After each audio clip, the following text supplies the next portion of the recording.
Welcome to Marantz Rantz, no advice on finance. Spin the wheel and take a chance. Get an NFT and a little education. The system got undertow, that knowledge is flotation. You wanna learn? Well, you came to right place. You're pumping AMC, might get slapped in the face. Get your due diligence, know who the villain is. Don't be a sheep when the shepherd's carnivorous. So come learn, laugh, and maybe you win big. And listen up, y'all, the wheel is not rigged. Everybody get a chance in the live chat. Kyoto spin wheel, you win just like that. Retail fight back and this retail winning. Y'all just wait, man, this is just the beginning. All fellow simians, GME group singing the truth. We just chillin', infinity pool swimming. So welcome to Marantz Rantz. A lot of knowledge but no advice on finance. Don't even need pants, you can tune in naked like Henny the Mayo Man. Internet's most hated. Don't wanna lose your money, then it's time for you to listen. If you're ignorant, invest in AMC or superstition. The stream about ready, they told us to don't dance. I do what I want. Welcome to Marantz Rantz. Welcome to Marantz Rantz. Welcome to Marantz Rantz. Welcome to Marantz Rantz. Welcome to Marantz Rantz. Welcome to Marantz Rantz. Welcome to Marantz Rantz. Welcome to Marantz Rantz. Welcome to Marantz Rantz. Welcome to Marantz Rantz. Welcome to Marantz Rantz. You know, I'm up early, feeling good. And of course, the first comment I read is some dumb shit. And it's cool though. Welcome back. Welcome back to Marantz Rantz. Plenty of good information, a little bit of motivation, a whole lot of truth, no financial advice. This will be a full show, a legit sit down for the beatdown. Yes. So Data Zero used to try to do this back in the day. Okay. There's a YouTuber out there. His name's Data Zero, Zero Data. I don't know his name. His life is Facebook and YouTube, and he's so proud about his following. I interviewed him. Then we realized he was really ignorant about everything and tried to tell us that the charts are the reason stocks move. Had no idea about fundamentals, like none. And, well, 2 years later, Data, 2.5 years later, you still make burner accounts to give your own videos thumbs ups and comments. It's quite laughable. But there's no different from Jeremy. Jeremy making up accounts to write comments. It reminds me of Mike the Marine. Hey, by the way, I saw Mike the Marine video the other day. It came up on my TikTok. I was like, I don't even have TikTok. What is this? And it was Mike the Marine. I don't know. He's doing some good stuff now. He's doing some scripture work. Hey, he's full blown anxiety is the problem, and he's got PTSD from AMC. I mean, from the military. My bad. Might be both. Who knows? The facade that is. But hey, there are some real people out there that need help. Jeremy, yes. Hey, there's a YouTuber that makes content about GameStop and fundamentals. We should really support him.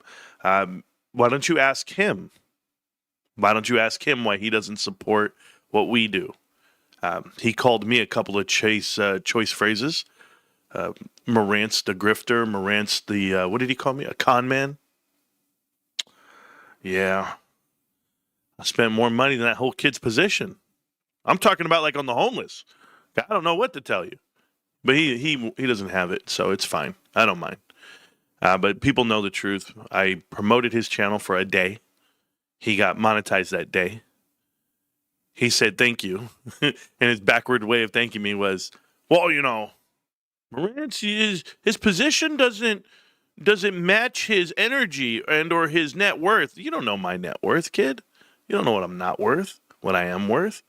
Just know position of 58,000. I thought it was decent, I was like, yeah, decent cash move. I could buy 2 big ass houses in California. Maybe I could buy 5. 4, 3, 2, 1. Your time is done. Thank you. So that's why. Marantz just got orders to Camp Santiago Ponce, okay, for 6 months in Puerto Rico for this Venezuela BS, doing this to me on the holidays. Hopefully I can switch. I can still watch all your live streams. Yeah, it's Eastern Standard Time, bro. I mean, Puerto Rico is a U.S. territory.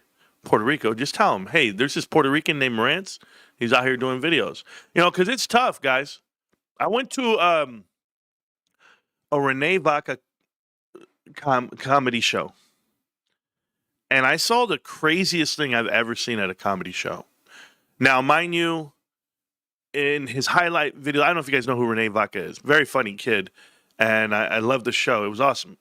And I took my wife on Friday. I was like, let's go to the show. Mind you, I had the worst seats in the whole building. And it's not because where I sat. It's because who I sat next to. These people were talking the whole time.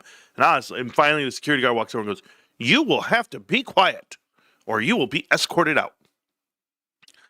So there was this lady in the crowd up towards the front, and Renee's asking questions, talking. He's doing crowd work. He's a beast. And, oh, he said more than that, but I'll go back to that. I'm just telling you about my weekend, bro. Don't worry about it. No, somebody else did the show the moves with the chair and all that stuff in the thing. But anyway, so he calls, this girl keeps interrupting the show. And Renee started talking about politics and about immigration and how to find immigrants, And this girl just starts talking, blah, blah, blah, blah, blah. And he's just like, okay, lady, that's enough. And her man's just sitting there, like mean mugging, just like, whatever, Holmes. Like, my lady's talking, everyone's going to listen. Well, finally security walks over and security says, you're out. She's like, whatever, I guess I'm out, whatever. And so she gets up, starts walking out. Her dude gets up, and then Renee goes, hey, why are these guys walking? 3 guys start walking out with her. He's like, why are these guys walking out with her? What the hell? What's going on? They're like, we're all leaving. And then they just start throwing hands. The guys and the girls start throwing hands with all the security. A full-on fight. Like, boom. And then, of course, Renee, they don't miss a beat, bro. They throw in La Chona. Boom. The music comes on. Everybody's dancing around the fight. It's hilarious when it's happening, when you're right there in the moment. But I was just like, yo, that wasn't even the crazy part that I'm talking about. That's just a part. But, he goes around, he asks people, like, are you single? Are you looking for a man? What's your dream man? And the girl's like, oh, I want a 5'11" Mexican. I want this. Yeah, that's a really rare Pokemon. 6'11", 6 feet Mexicans are walking around entitled and shit. I mean, we're out here. It's me. It's like me, and I'm just like looking around. When I go to the club, I can see over the heads of everybody. I'm like, yeah, I'm 6 feet up in here. Boom. That's why Rico's living in big in South Carolina. He's like, yeah, he's a rare Pokemon. That's it. Anyway, you guys don't know about that. The NFL's looking for me. Where do we find these? Hey, the last 6 foot Mexican you saw, Mark Sanchez, Tony Romo, Anthony Munoz. These guys are legends.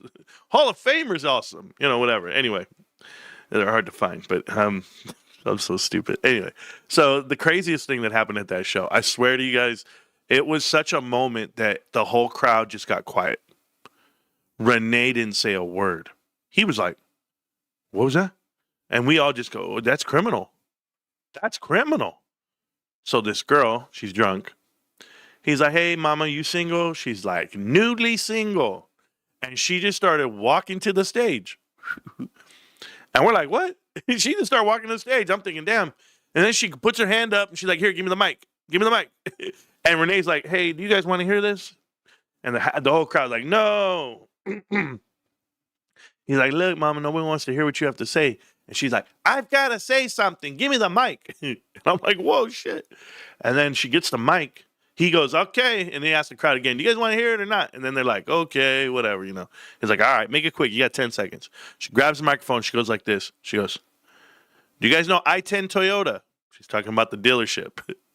Yeah. She goes, well, my ex, his name is Josh. And she says his full name, all 3 names, government name. Josh something something. She goes, and he is a pedophile. And I broke up with him because he is a pedophile. And gave the microphone back. And all the employees for I-10 Toyota are sitting in a section, and they're all looking at each other because somebody already acknowledged that they work at I-10 Toyota. So she comes, she goes, you work there, right? Okay, good. Listen, Josh is a pet. And we were just like this. We're like, did it really just happen? Like, lady, you are crazy. And hey, that changed the whole show. We're like, all right, can we end this shit? It's the craziest thing I ever seen in my life. All right, anyway, that's been my weekend. We got the Tamale Festival today. We'll not be filming, so don't feel obligated to go down there and say hi. I know people wanted to come see us and meet us, but I don't want to film. I'm exhausted. I've been working all morning. I got up at 5 working. I got extended family in town. They're going to meet us there. We're going to be hanging out, doing our thing. I said, maybe I got to go live first. I owed the guys some shows. I haven't done any videos in a while. So, Marantz, I had no idea that Jeremy talked bullshit. I'm not down with that. I didn't know about this. So, Cliff, I'm going to tell you guys something. All you guys, okay? Because we've talked about this numerous times on this show. If you haven't watched every episode of our show, then you missed these parts. And that's the point. I want to congratulate everyone that has been posting to me saying that this was their number one watched YouTube channel all year. I've got all the analytics. You guys killed it, man. Some of you guys are in the top 1%. I mean, people were watching 1,000 videos, 500 videos for the year.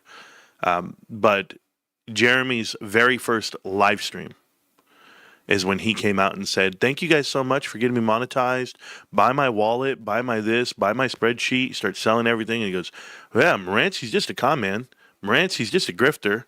Marantz is just like, what?"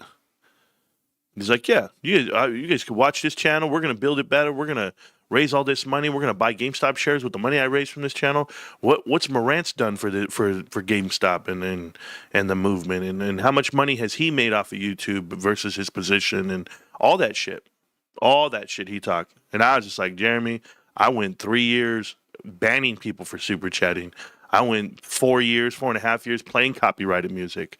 I mean, there's just a lot of things I've done, not to mention all the giveaways and stuff I do. We did a giveaway here. Yeah. We had donations for the show, gave it all away, $2,000. That cost me $200 to ship myself, my pocket. That's more than his channel made the whole first month, and he wants to brag about his position. No, I go to GameStop. I've dropped already 5 to 10,000 on power packs, whatever it is, Pokemon cards, football cards. It wouldn't matter. Buy them all, give them all away. I hold nothing in my house except for the 2 cards that I hold dear. So it's like bullshit to me. And then you come out and you say, "Well, his position's not big enough." Okay, well then go show yours and go and if that's it, if that's what it is, measuring, dick measuring moments, if that's what it's all about, well, good. I'm sure your spouse is happy, he or her, whatever they are. I don't care. I don't care. It's not about me versus you. It's not that way. My point was that when you disrespect the people that have been doing it for so long, and they actually made the community for you, directed it towards you, like it's disingenuous. So I've had plenty of you and people out there in the meltdown and people in other videos, they're mad about what I said about Paper Tiger Hidden Dragon. Okay, first off, he said I cooked with that. We know I did. And I did that off the top of my dome. I didn't plan it. Let's write a good joke here. No, I've never liked the kid. I said I didn't like him from his first video. I just don't like people that come up and start pushing out something because they feel it's going to get them more views. If your channel was about one thing when you started, cool. Then you change topics and you change platforms for more views. I look at you and I say, okay, I know what you're doing. I'm not hating on it. I'm just telling you I don't approve of it. I don't like it. I'm not down with it. I like authenticity. I like it when you're authentic. That's it. You're real. You're a person. I don't like people who just, I tell you this, I get told this all the time. I have so many people tell me, Marantz, talk about the top current things and stick to that and go with it. And then you'll see if you talk about something interesting, then everybody will come and then everybody will watch you because you're funny, you're this, you're that. And I go, well, I don't care. I'm not trying to talk about the Kardashians every day. I'm not talking about Desperate Housewives. I'm not talking about the Real Wives of the OC. No. Somebody can talk about all that Bravo shit and real life court cases that go down. I talk about finance. I've always talked about finance. I talk about GameStop. I've always talked about GameStop. Private equity, nobody asked me to go that route. It just happened to connect with GameStop. Everything draws back to GameStop that I talk about, whether it be NFTs or PSA graded cards or Pokemon cards or marketing in general, sales in general, running a business in general. Everything is GameStop, and I'm not going to stop that. So when they are not satisfied with my approach to it, they don't understand the cult that I'm in. They don't understand how bullish I am. So yeah, I call bullshit on a lot of things. And people, there's some a lot of liberals, and I'll paint them that way, that lean one way, and you know who they are because they expect they're the get along crew. I've never been a get along guy. I've never been a guy to hug a tree and be like, oh my God, we got to save the universe. No, not that. It's not me. I'm always in Discord, though, dropping my butts. Good job. I admit I've grown so confident in the company that I kind of been laxed on the YouTube front. Like you, bro, I'm just grinding and raising warriors. You, bro, are always going to be my guy. Well, I appreciate that. Yeah, I know what he claims, and it's other people's money. It's not his. We already established this. That if I were to claim all the shares you guys own, part of Team 51, we'd be rolling around with $100 million worth of GameStop and saying, I have my positions over $100 million. And I'll just let you know now, I built that, we built that, we did this, I did this, whatever, however you want to phrase it, every day.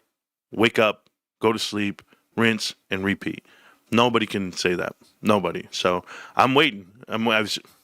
YouTubers deleting channels. I see it every day. Me calling out the bubble. Me calling out, overvaluation, Wall Street manipulation, private equity, leverages and buyouts and bullshit. That was me. So, yeah, these guys are all just following, and none of them are leading the way with content. If I saw somebody fresh, refreshing, and new with content, then I'd be like, "Oh man, this guy's awesome," and I'd be like, "Whoa, hey, there's a guy." I've yet to see one because it takes a different type of cat, different type of animal. Everyone has the same answers. Everyone has the same answers of, "Oh yeah. Did you see that? But hey, the shorts must win." Like Michael Burry. I'll give you an example. Dr. Michael Burry just came out with a post 12 hours ago, and he posted, "This is when I called for all the meme stocks were going to collapse." Good job, Dr. Michael Burry. Good job on calling out all the meme stocks were going to collapse. He posted a screenshot of AMC. Where in there do you show a chart that says this is why something's going to... This is the problem I have with Jeremy right now, okay? If you guys do not know Jeremy, he's a YouTuber from the UK, him and his brother, Rocky Outcorp and Jeremy, Trade Spotting. And they've been around for a long time. The same amount of followers they've had since I started. My following, I'll tell you how hard it is to get to 1,000 and then even 10,000. It's extremely hard. But these guys went to 20,000 instantly when I met them 4 years ago. They're still at 22,000. 4 years later, zero growth. So is it real? I don't think it's real. But then I go look at their platforms. I look at their interaction. It's zero. And what did he say? He said GameStop's going to $10. It's like, why are you talking? Where did you come from? Why do we care? It's hard for me to believe in these people that talk bad about GameStop when it's down and then only want to talk good when it's coming up, but then give you a range. They lock you in. They do what we call anchoring, price anchoring. They price anchor expectations so that if it does run, you feel like, hey, this is it and I'm out. I'm just telling you, watching them read the chart and do TA on a stock and not understanding splits, not understanding bonds and warrants and offerings, all of these things manipulate the chart you see. That's why Dr. Michael Burry can't show me a chart and say, well, I called it when I'm up here. No, I understand you called it way up here, but are you understanding all of the financial mechanics that happen to the company from 2021 all the way to now, right? Because if you could have forecast a private equity or what was it called? A preferred equity unit, an additional preferred equity unit. If you could have forecast that, bro, you should write the Book of World Records or whatever, Guinness Book of World Records. But right now, I have my own thought process on CoreWeave that I'm going through. I have my own on NVIDIA and Mag 7 stocks, Batman stocks.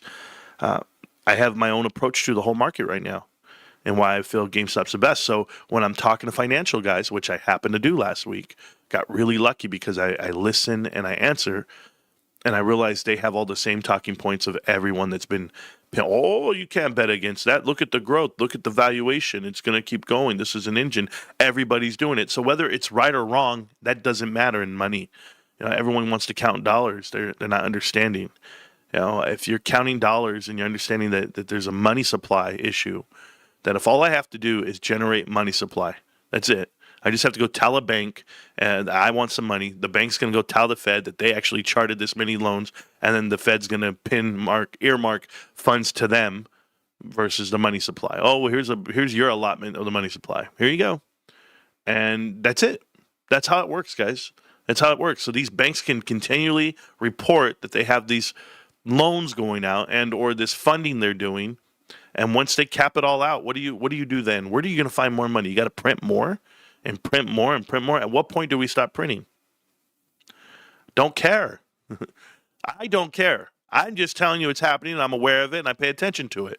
But what does that do inherently? That creates a bubble. Bubbles pop. When bubbles pop, what's lost? The public's money, not the investors, not these guys who are collecting fees and firms and all of it, 2 and 20, whatever it may be. No, it's the investor. It's the teachers. It's the retirement funds, the college endowments. These are the groups that are going to lose money. You think I care? Not one bit. I don't care because I'm out here trying to... I don't care if they lose. I'll put it this way. I do care about the people, but the fact that the funds lose and everything funds, no, it just proves our point that you have to be You have to be really, I mean, you just have to do your due diligence. You have to be so conservative and understand, or you just run with the flow and tell what. Hopefully you pull out at the right time. I don't know about you guys, but it's impossible. It's impossible to time the market to say you won. Like everyone always gives you the peak of the market too. Oh, you missed out on this, and they pick out the 6 winners of the whole market. So we didn't pick the 490 other stocks. Are we losers? Is that it? So what the hell are they then? Everyone's a loser because they didn't pick the top 7 companies. That's what I'm being told. But I can't pick Tesla. I can't. You guys go look at it. Go look at their overval. Go look at everything you see with their CEO getting compensation and how it works out. Go look at the European numbers on Tesla. They're in a down round like you wouldn't believe. But guess what? They're inventing robotics and they're inventing AI and self-driving cars. And okay, cool. How do you get paid on that? All these rockets I see go up into the sky. I'm going to tell you guys this, okay? You guys can believe it if you don't. The announcement was that SpaceX is getting an $800 billion valuation to go public in 2026. OpenAI, $500 billion. And I'm telling you, what in the hell are you paying for? Who's paying for rockets to go to the moon? How do you make money off of that? There's nothing to be done there other than an expense. And as I look at cap expense and I look at outdated chips and people buying things and they become obsolete, that's why I look at CoreWeave and I'm like blown away by the Val. And anyway, we'll get on to all that in a minute. Man, I got so much to do today and to go over. I will make a separate video tonight about GameStop earnings and my prediction. But I'm also going to go into that today too, because I'm going to show you once again where Wall Street is wrong. That's all I'm going to do. Up and to the right. I'm always in Discord. Thank you. I made a comment on his video asking to show his shares. Halftime with Marantz. Get cheats from the moon, win-win. Yeah, I guess. Listen. I'm going to go through everything today. I saw a chart that showed me GameStop's going to earn 20 cents a share for the quarter. That's the prediction from Wall Street and why GameStop has beat Wall Street's guess. We call it a surprise. They'll always say, it's a surprise on Wall Street. Okay, cool. We've had 3 straight surprises on Wall Street versus their earnings and what they thought we were going to come in at. And the reason why is because Wall Street's not factoring in anything GameStop does outside of the operations. A lot of people like to do this. Like I got a message in one of my videos and it said, GameStop makes no money operationally. And that's bullshit because operational cash flows are positive over $100-something million. And we know that if you're going to judge a business based off of what they sell and buy, that's great. You can judge a business by that. Doesn't mean that the company, the holding company that is GameStop, is not worth more than just the business you see, because it is. There's value there. So you're allowed to give value to everyone else, but not GameStop, because no analyst will cover it. No one will tell you this. And I was watching an interview with Jensen Huang, the CEO and founder of NVIDIA. And I realized that like he's the kind of guy that only cares about his number and his company, and that's going to backfire on him. So they were saying, well, what do you want to do with China? Why do you have this partnership with China, or why do you want to work in China? And the administration is not allowing it. And he said, well, because in China they can build hospitals in a weekend, and over here in America it takes us 3 years to build a data center. The companies building data centers are companies like CoreWeave, and then they're renting them out. But they tend not to rent out the dated chips, right? What we call outdated, whatever it may be. They're obsolete. Because as you keep going through with NVIDIA's launching, one program after the next. Guys, this is a phrase. So the phrase you've been hearing is circular finance, right? Round tripping. Everybody's been using that phrase. The new phrase of the week is going to be called backlog. Outdated, and then inverse backlog. You're going to see it in every article. I've already seen it. And I look at these hot words. They're called keywords, hot words. And there's a lot of keywords you use for SEO, right? So SEO is your stand. What does it stand for?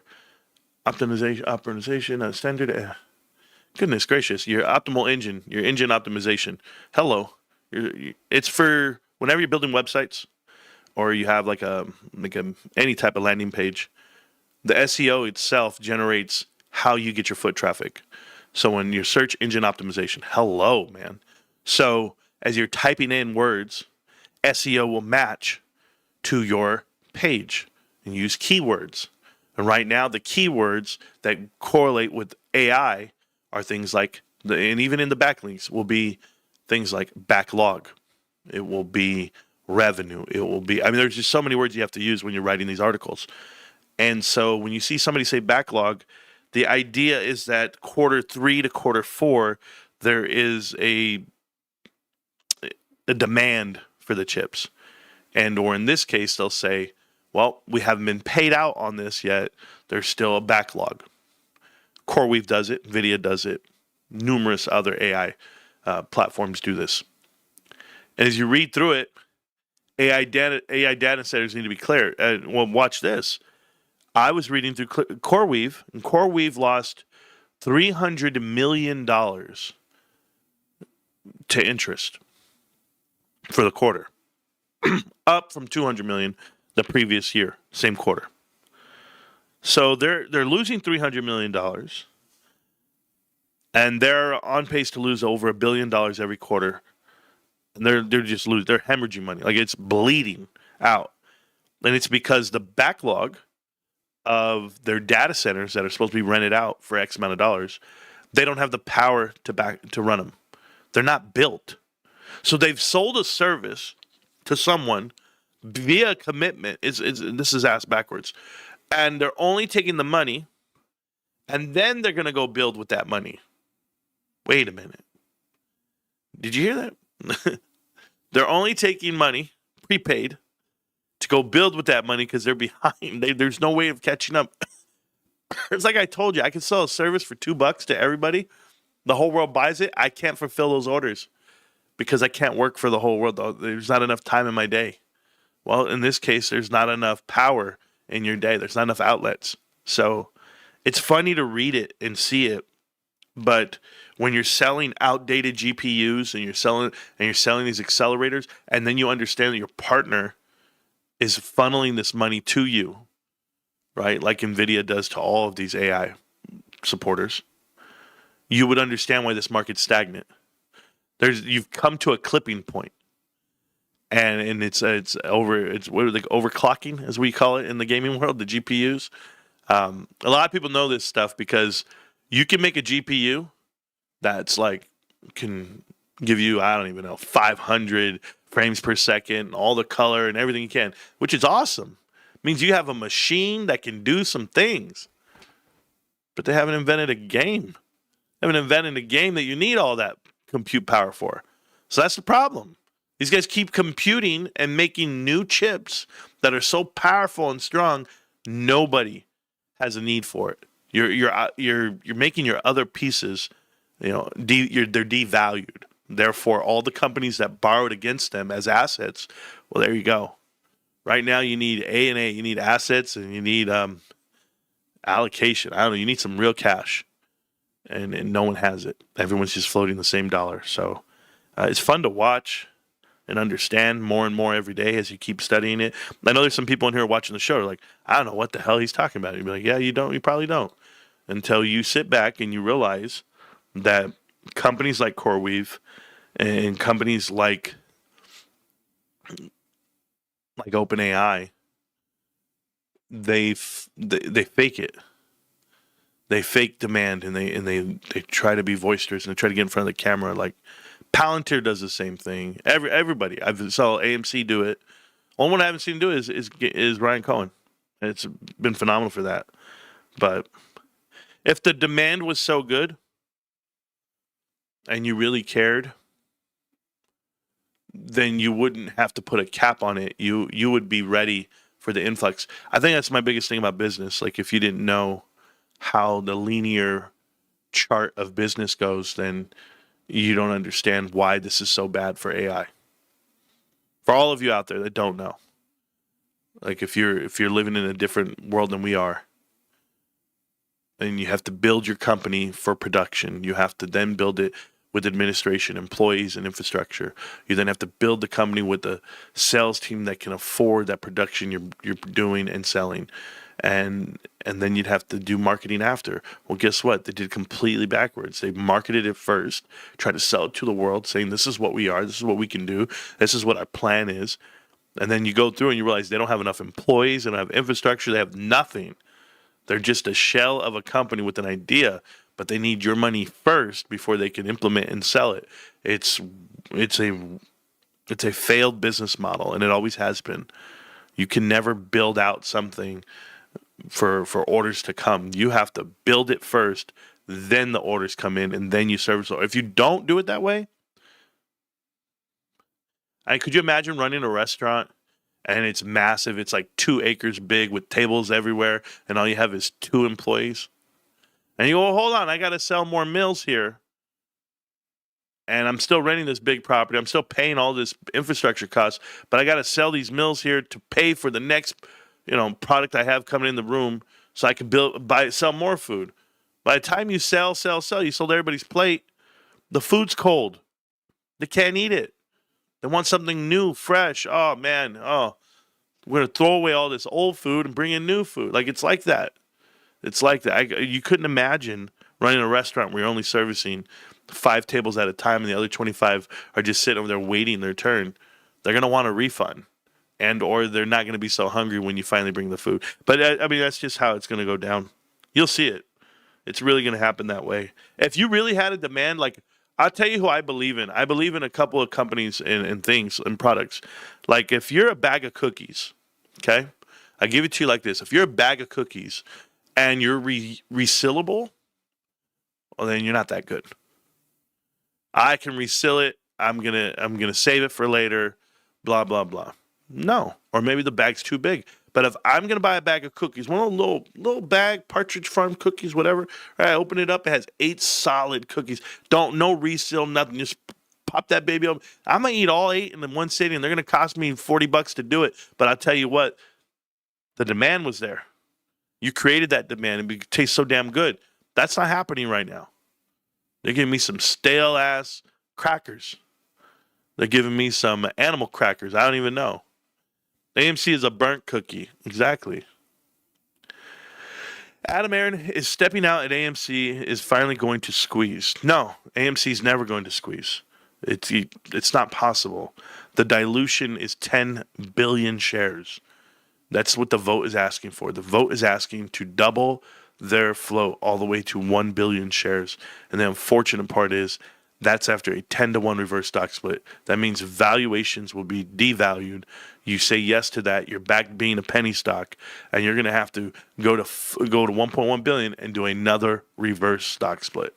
And now you find real value creation on the devalue side. I mean, it's squeezing blood out of a rock. It is unbelievable what's happening, and how people don't see it, or how people talk to me. Like, if I don't know what I'm talking about, cool. I don't know what I'm talking about. I just talked about Mullen Automotive for 3 years, saying that David Mitchell was robbing people with it, and we were correct because it's now gone. I mean, completely gone. I can't even tell you how many times we've been right. The one time that I've been wrong on these investments is NVIDIA, but NVIDIA is teaching me that I'm right. NVIDIA is teaching me I'm right because NVIDIA got into the S&P 500. It's one of those things, like, you know why Charlie Kirk was killed? Charlie Kirk was killed not because he was talking, but because people were listening. That's why he was killed, right? Okay, cool. The youth of America was listening, so you got to silence it. He's right. I've been shadow banned. I've been harassed. I've been dragged through the mud, all of the above, everything. And if I were wrong and I was spreading just information, and it was my opinion, and my opinion was completely wrong, well, then I'd be like every other YouTuber in America, and I'm not. We're in the top 3,000 podcasts in the world. And we're in the top 1,000 for finance. And why? Because we're completely right. And when you look at it being right versus the leverage that is this market, somebody like CoreWeave getting to the S&P establishes everything I need to know about leverage. You get to leverage those shares. They get to go up. They get to have a allocation for set index funds, and boom, they get crazy val. But that's also the hedge to what we are. So the more I see companies that are opposite of GameStop or that have been in those conversations and they get leveraged towards the top side, oh, well, there you go. Palantir, NVIDIA, in this case, Carvana. $10 billion in debt, AMC is burnt. Yes. We lost a ton of money on AMC stock scam. You guys did, not me. AMC sucks ass, but saying it won't squeeze is far stretched. No, it's not. Hey, Ryan, do me a favor. Don't speak uncertainties again with me. Don't ever do that. I don't want to block and ban you from the show, but that's how I feel about you kids who come in here and start talking about market manipulation and AMC stock like you know what's about to happen with the market. Then go make it fucking move. It's only worth $1 billion, kid. Go make it move. If you think it's that. If you think it's so manipulated. No, I think that you don't know who's in it. The only people that are in it are the people you talk to, and you don't talk to enough. That's the point. You're talking about private equity. You're talking about a mixed message. You're talking about this fixed world I live in. The one that told me Lee Harvey Oswald killed JFK. The one that told me the United States of America landed on the moon. The one that told me that we had 2 buildings get knocked down by terrorists. The one that told me that COVID was going to kill me and everyone around me. The one that told me that Charlie Kirk got shot by some kid on a roof with a 30-06. That's the America I live in. The same one that you read every damn headline that tells you AMC is some fantastic stock that everyone's being manipulated on. Don't know. You know that company was a private equity fund in 2001 to now? So what the fuck were you buying? Why were you buying? Who's Adam Aaron? Why do you care? What is he into? 19-year-old ballerinas? What is he into? Adultery? What is he into? Popcorn stains on his shirt? I can show you numerous other people that I don't trust, that I see people investing money with because they don't know their elbow from their asshole. Here, let's go look at one. You feel like pissing me off today. Here you go. You want to buy Palantir? I can play this on mute, but I'm going to do it with sound. This is a Palantir video that they posted. The company posted this, and you think it's okay. A lot of decisions when we began talking, annoying each other 10 years ago. Hopefully I'm annoying you as much as 10 years ago, or more. When I made you know this, yeah. Every decision Palantir made, FDEs, going public, building products, enterprise, large data sets, going to government, acknowledging American superiority, being pro-meritocracy, launching an AI platform, calling into question that AI models would actually be able to perform without orchestration. Every single one, our ontology, every single one of those was viewed as stupid. A lot of decisions when Where's we began the cocaine? Where's the cocaine? You're going to tell me, why does it affect you so much when just having a conversation? I'm sorry, I never in the history of GME Squoze, and AMC didn't. I don't give a shit about AMC just stating a fact. You're not stating a fact. Do you understand what hedging means? It's like, this is the problem I have with you fucking kids, man. You kids got it all wrong. You got it wrong 5 years ago, and I told you guys then, and you didn't listen then. You have the audacity to speak about AMC in a positive light, and you call yourself Ryan Cohen in the chat. It's not that I get all bent out of shape. I've been trying to save people money, been trying to save their lives for years. Do you remember this? Let's go on track record right now. Me versus any YouTuber in America. I come out the gate and I tell you AMC is a lie. It is a lie. And here's why it's a lie. Because it pumped all the way to $72 and the whole world was buying. And as it trickled off into the night, even to now, to the pennies that it is currently trading at 20 cents a share. From $72 to 20 cents a share. A dilution of 5 billion shares. Oh, because it's just like GameStop. It always runs up. No, it doesn't. It dilutes. It controls. It sucks you dry. It's the Monica Lewinsky of the stock market, while GameStop is the Kaiser Soze. But let's go back to it. There's people like you that keep typing it in the chat. Do you know why I don't talk about it? Why I don't type it in the chat? Because I don't give the algorithm a chance. Nope. The more we talk about it, the more people think like you. What's going to run if GameStop runs? What's it going to run up to? How many pennies are you missing? That company is riddled with debt. Who is Adam Aron? Well, I knew he was a snake when I saw him. Just like I know Alex Karp's a snake when I see him. You can tell, man. You can read people. Or if you can't, then you shouldn't be in it. But here you are telling me it's going to go up. In this case, up is down. When's it getting back to a battle of 801? When's it going to hit $81? $80.10. When's that going to happen? We're at $2 today. With a split or a vote going for 2-1. Where do you think it's headed? Private equity. Who is Apollo? Who is Adam Aron? Who is Josh Harris? Who is Mark Rowan? Who is Leon Black? Let's play real stupid right now. You're good at it. Show me one squeeze of GME where AMC didn't move hundreds of percent. Okay. You asked for it. You asked for it. Like I don't have this shit ready to go. Like I'm not fucking born at night. Like I didn't do this shit for the last 5 years while you sat there and fucking cherry pick your data in your moments. I tell you right now, kid, you're the wrong one. I'm the wrong one. Here's the weekly. You want to do the weekly or do you want to do daily chart? Here, we'll do daily chart. Okay? Daily chart. Don't worry, I already know it exists because you kids have not been here long enough to pay attention. Oh, I've been here for 5 years. Yeah, every day? Every day? I hope you didn't miss a day. I hope you didn't miss a day. Versus. Too easy. This is too easy. Don't worry, I already proved this point before. Okay, are you paying attention? I pray you're paying attention. Okay? Are you paying attention to hundreds of percent? AMC is this line right here. This line right here. The one that moves like GameStop. Look at it. It moves just like GameStop. Where is it here? Where is it here? This is going to be right here. This is March 12th. March 11th. Where is it here? You know why it doesn't move like GameStop? Do you even know why this didn't move like GameStop right here? This whole movement? Oh, it didn't. This is Silver Lake. This was Silver Lake right here exercising warrants.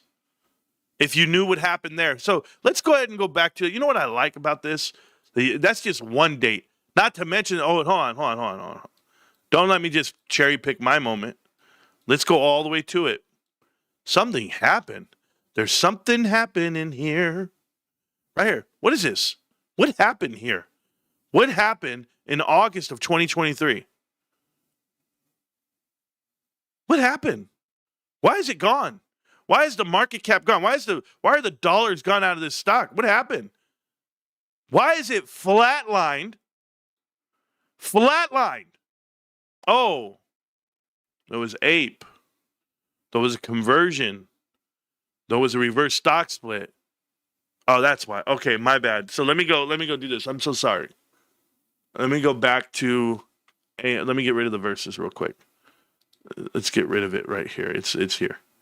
It's right here. Let's get rid of this really quick. I just want to do this for you because I know you're a smart guy. You're a smart guy. You want to know. So that right there to you looks like GameStop. That looks like GameStop to you. Well, wait a minute. Why are they at pennies? Why are they at nothing? Where were they going to run? What was the run going to go to that you're asking for and you're thinking about? $80? Where's 80? It's battle 801. I love that battle. 801 right here. When is it going here? I'd love to know. Hundreds and hundreds of percent. From $2 to $80. You think it's going 40x? Yeah. Sorry. There you go. I didn't even know if I was showing or not. There you go. This looks like GameStop to you? This looks like GameStop? Here. Do it again. That's GameStop. Same time frame. Same time frame. This is GameStop. Up and to the right. Pay attention. Up and to the right. This is AMC. Oh, but it's the same Marantz. No, it's called the hedge. You must not know the optical illusion. So the optical illusion is this. And I said this to you years ago, and you missed it.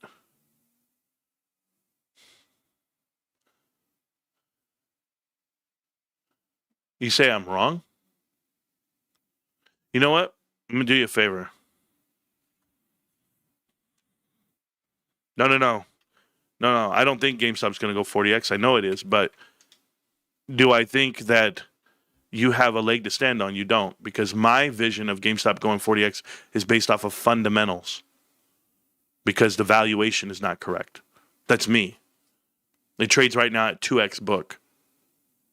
Carvana just got into the S&P with the same numbers as GameStop, and they're trading at, I don't even know, what is it, 45 times book? That'd be 40x. Okay, cool. So, I'm going to do something for you. Because, I don't like this whole you typing paragraphs and shit. I'm going to give you a chance to expose yourself to the world. Because I do it. I'm live. You should try it sometime. Here you go. Ooh, familiar noise, right? Cool. Don't worry, I got all afternoon. I'm not going anywhere. We're going to keep going in on this, though. Click the link. Tell me what you think. There you go. Posted. Type it. Click it. Come join the chat. I'm here, and I'm not going anywhere. And I won't read another one of your fucking comments until you come talk to me. So let's go ahead and do this. You think that it's going to squeeze when GameStop squeezes. That's what you said. How? Because it's been devalued. But just hear me out. Ape comes out, and it's at $10 billion. Are we here already, Ryan? Are you ready? Go ahead. Shamrock, what's up?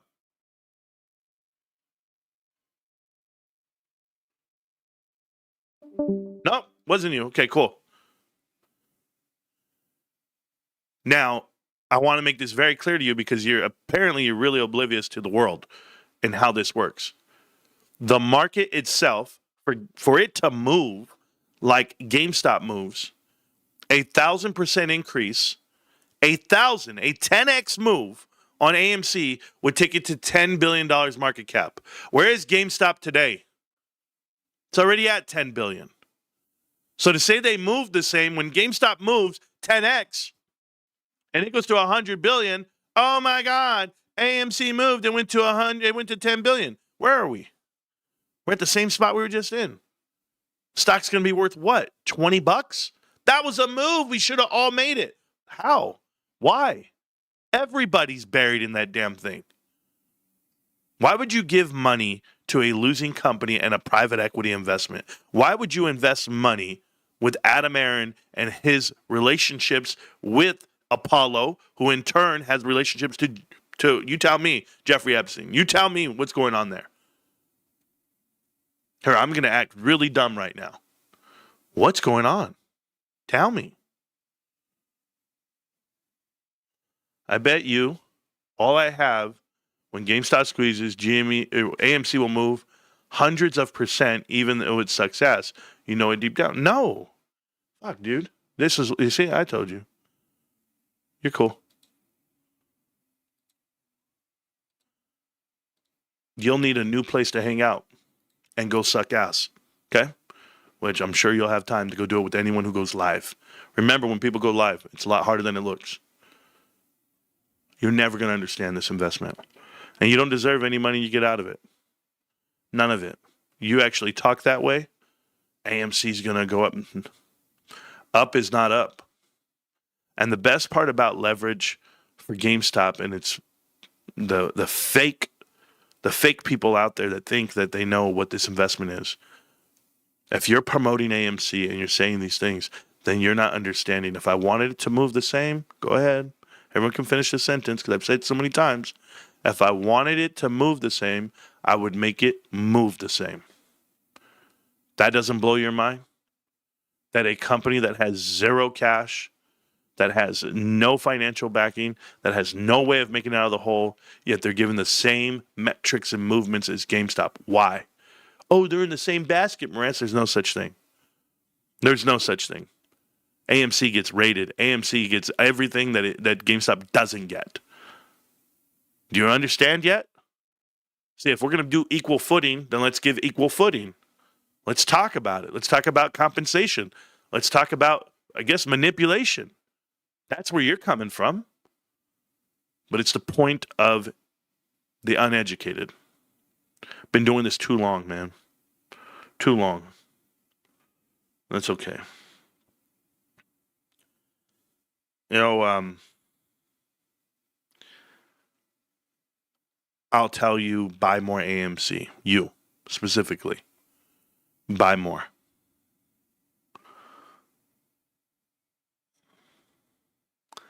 Yeah, I mean, the line's open. He could click on it and come talk to me and it'd be a done deal. That's it. But until you go look at things like the OBV gives it away. This whole idea of what he's talking about, I mean, it's ridiculous. But you're looking at charts.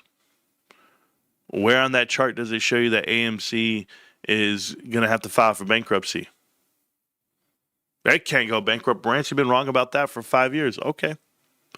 So they don't go bankrupt. What do? They dilute their shareholders 5 billion to 1. They dilute their shareholders now, after this vote next week, 10 billion to 1. Yeah, I'm wrong. Hilarious. Arguing with people like that is like wrestling with a pig in the mud. It's very messy, but pigs like it. Yeah, I know. Thank you. I just want to thank you for teaching me how bad an investment AMC is. I used to be uneducated, but now it's not hard. I can admit that I was wrong and appreciate you for showing me that. Kiggy, you're welcome. It's been pretty cool. You know, I will tell you something, though, that I should be talking about. I should talk about this. Was the Kabuto King. I don't know if you guys know about the Kabuto King, who's an absolute intelligent man. So there's this guy out there. His name's the Kabuto King. I'm going to pretend this is a Kabuto card. Right here. Pretend it's a Kabuto card, okay? Pretend this is one. Well, this guy goes out and he buys every single Kabuto card from the original 1999 set. And he buys them all. Regular, graded. He buys them all. Thousands of Kabuto cards. He has them. He has slowly himself bought the entire float, with the exception of like a couple out there in the world. That in turn increased the value of the cards. It's a genius idea. Those cards are worth like 30 cents a piece as he's buying them, right? I'll buy them all. So he bought them all for like 30 cents a piece. 10 cents. 25 cents. $1. People were buying them and donating it to him and mailing it to him. You should see it. He has all of them.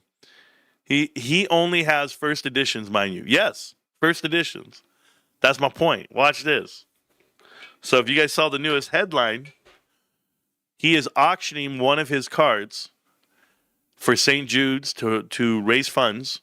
One card that he signed himself with a pen, with a marker. And he sold it for $51,000. 51. It's a coincidence, I know. Oh, what a smart man. What a smart man. I thought it was really good. All right.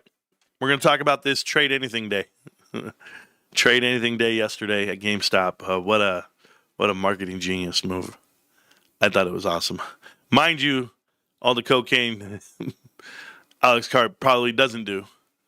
Oh, it's crazy. Okay, here's Trade Anything Day, guys, at GameStop. If you guys are not familiar, You were able to go to GameStop and trade in anything you wanted that would fit in a box.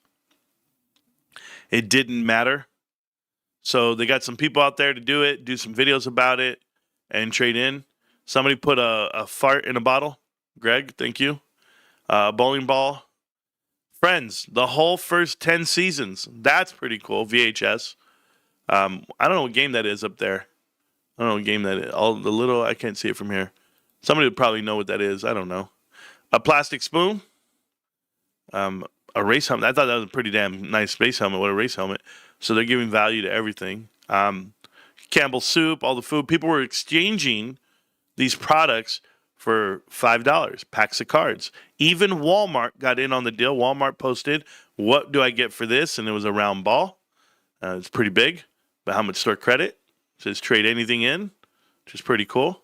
But the fact that Walmart, rich in theory, just store credit, please. There we go. So Walmart's in on that. So that's pretty nice of Walmart to acknowledge GameStop's doing something that they couldn't even imagine doing. Taxidermy, sure.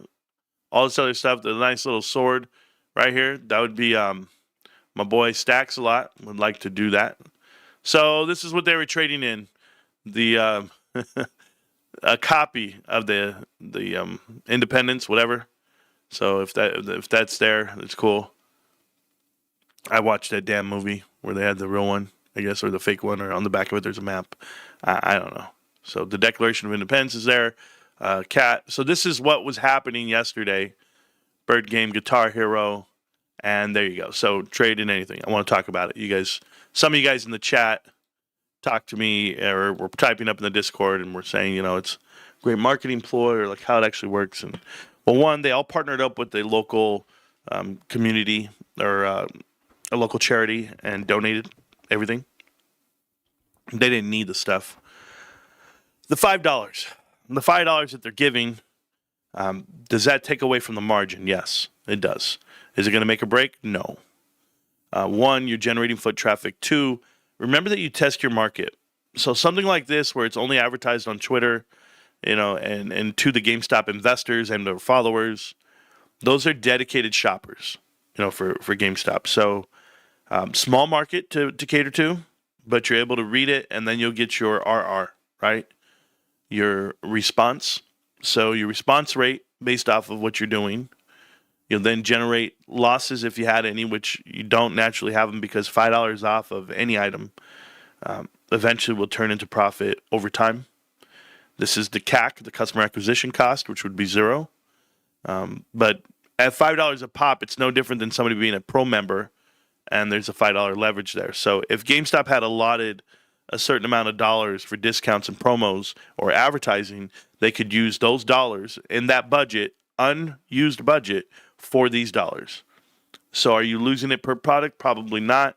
Are you allocating those dollars towards a different tagline? Absolutely. And that's why your P&L will still come out flush and you'll look great by doing it. You'll generate more profit versus the bottom line. And this is what happens with a lot of companies that have excess dollars and they do like share buybacks or share compensation rather than cash raises for people. They're able to funnel the money to one category to the next. And that's an accounting tactic, and I love it. I have no problem with it. But it was cool, it was catchy, and it caught the vibe of everybody yesterday. And I know that GameStop was packed yesterday from all the pictures you guys were sending. So shout out to you guys. I do like that people are asking questions. I do like that people wonder what it is. It's one of those things where that's why I cooked Crouching Tiger, Hidden Dragon, because you can do one of these things. You can petition a GameStop yourself and ask and inquire about values and how they get them, and you can do all that. You can. Cool. But you don't have to broadcast it. Because when you're trying to gather social sentiment and then you phrase the video and you put GameStop scandal, like that triggers algorithms, that triggers keywords. It's like, if that really is your investment, then you would navigate differently. I care about customer experience more than most. I do. Granted, I am the way I am, right? Like, I give you this example, just so like everyone can understand like my upbringing or the way I conduct business. You guys ever go out to eat dinner? And the waitress comes by and she goes, so how are you liking everything? And what's your answer? Every time. What's your answer? Everybody. Oh, it's great. Love it. Boom. How many times do you actually say what you really feel? Right there, and you go, a little cold. Can't believe I ordered this. It tastes terrible. But what if the owner of the restaurant and or the server were to walk up to you and say something different? What if they were to tell you, rather than how is everything, what if they would tell you, based off of your experience so far, if there was one thing that I could fix about myself and give you a better presentation, what is the one thing that you would change? And don't worry, you're not going to hurt my feelings. If somebody were to talk to you like that and ask you just like that, how would you answer that? Wouldn't you answer that with more input and really give it some thought? You see, this is what I'm talking about, like cruise by optics. Like for me personally, yeah, I make a video. I talk that shit. I go, man, this guy's an idiot, blah, blah. But kids don't know my approach. They don't understand who I am as a man and as a business owner and even a manager of businesses. They don't understand what I do. So when I'm sitting back and I go, okay, well, wait a minute. If I were to run an Airbnb and I have a thing that I said, please rate your stay. Yeah, you 5-star, 5-star, 5-star, 4-star, whatever it may be. Not enough towels, whatever, right? But what if I were to actually call that person and say, excuse me, I know you just stayed at our house and I know you probably loved it and everything, but if you could do anything, how could we improve your experience from start to finish? If there was one thing that we could change that would be more beneficial for you and or that you've experienced elsewhere, could you explain that process to me so that we can do better business? Boom, somebody come up, yeah. Matter of fact, I get this text message when I do show up to other houses, and then, you'll get a real answer. And that's what I mean by real answer, and that's what I mean by real experience. I don't have to broadcast it to the world when the platform is doing just that. To have the negative energy to go out there and say, here's what I'm going to say. I'm going to go ahead and call it a scandal, and I'm going to sensationalize it, and then I'm going to drag Marantz through it, and then I'm going to make this video to come out and say, well, this is how adults talk. No, it's not how adults talk. That's not even clear. That's not even close to how adults talk. Because you would do it offline. You would do it offline, off the record. I do this all the time. Hey, how about this? How about your employee writes an email and then they make a mistake? Do you reply back with the email and go, you made this mistake, and you reply to all, you need to fix this, there needs to be correction in there? Or do you walk over to your employee and you go, excuse me, you got a second? Oh, yeah. Hey, Sarah, can you do me a favor?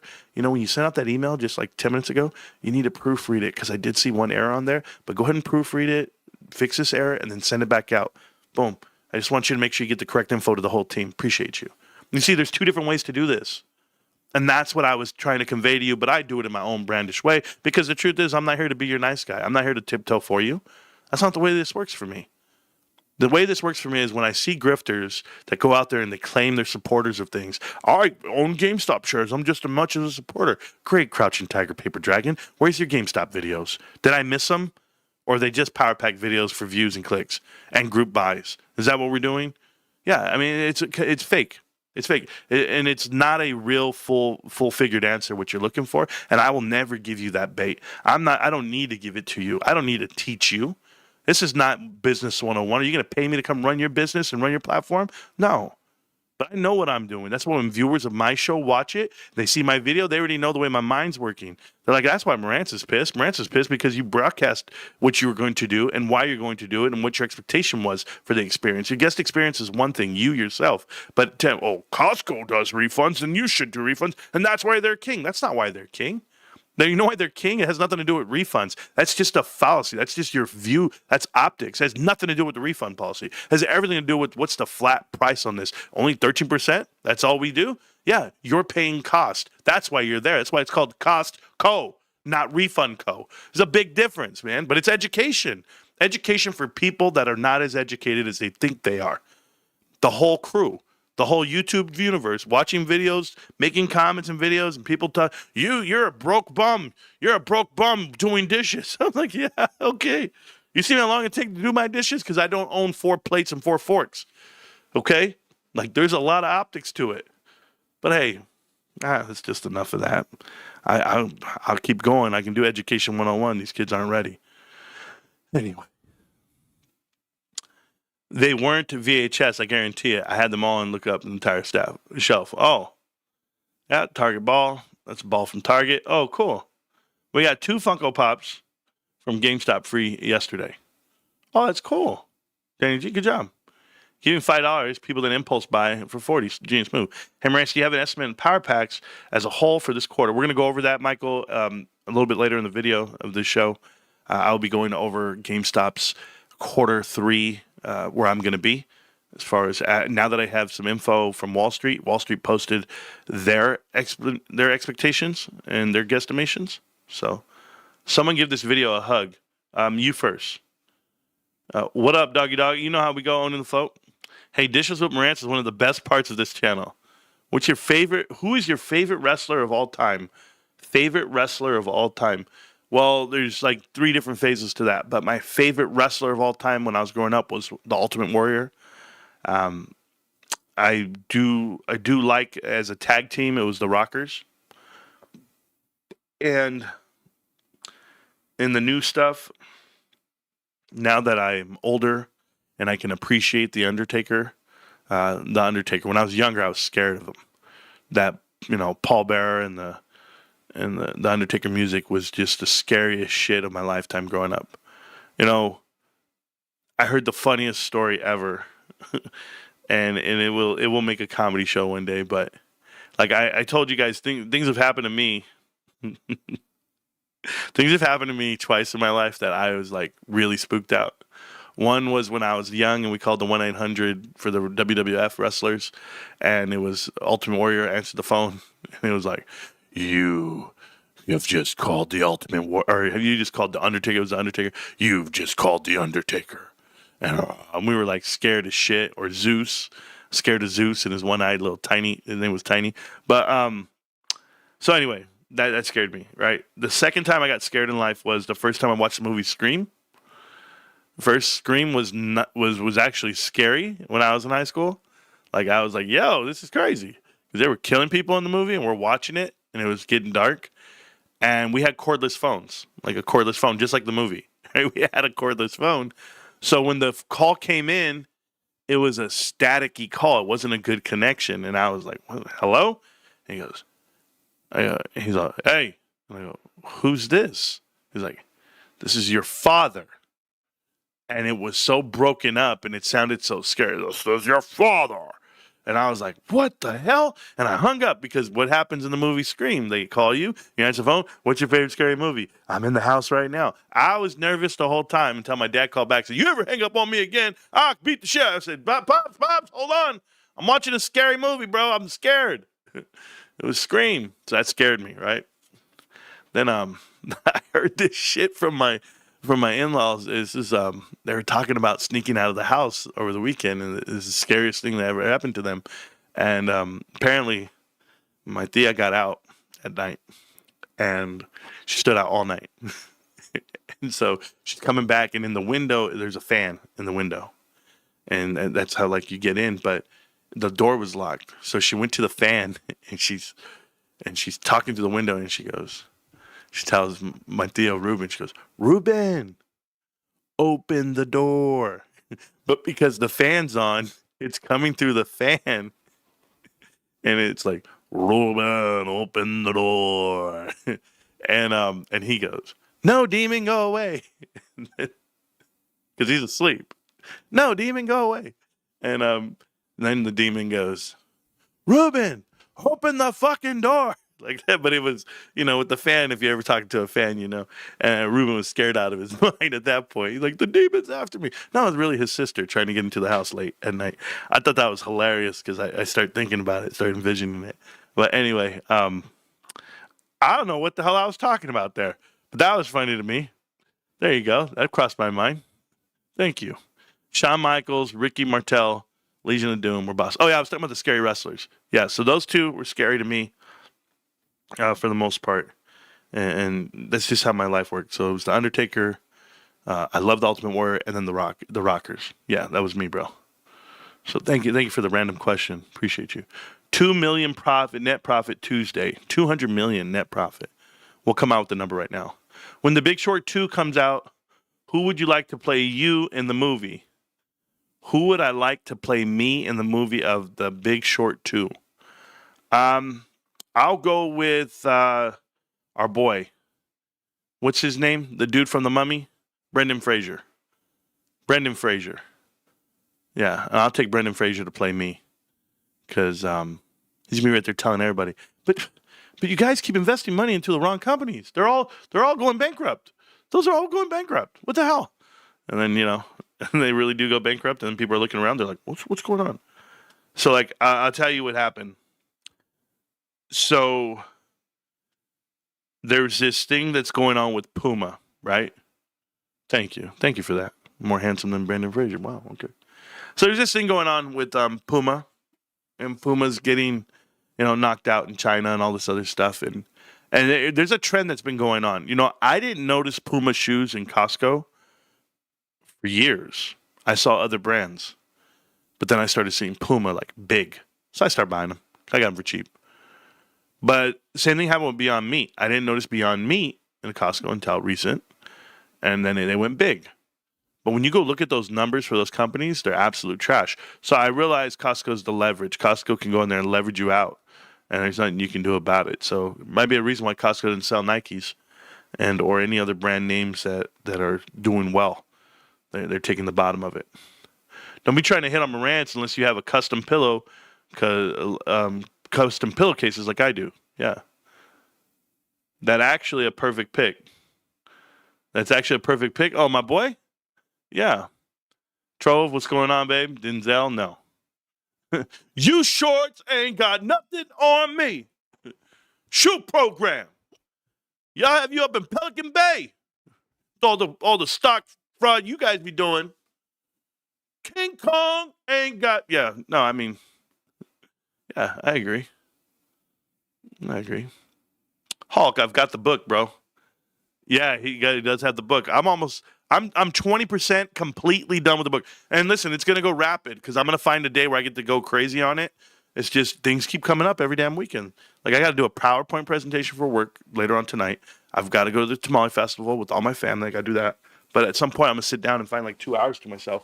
But things happen. Like League of Legends, they just reset the whole season.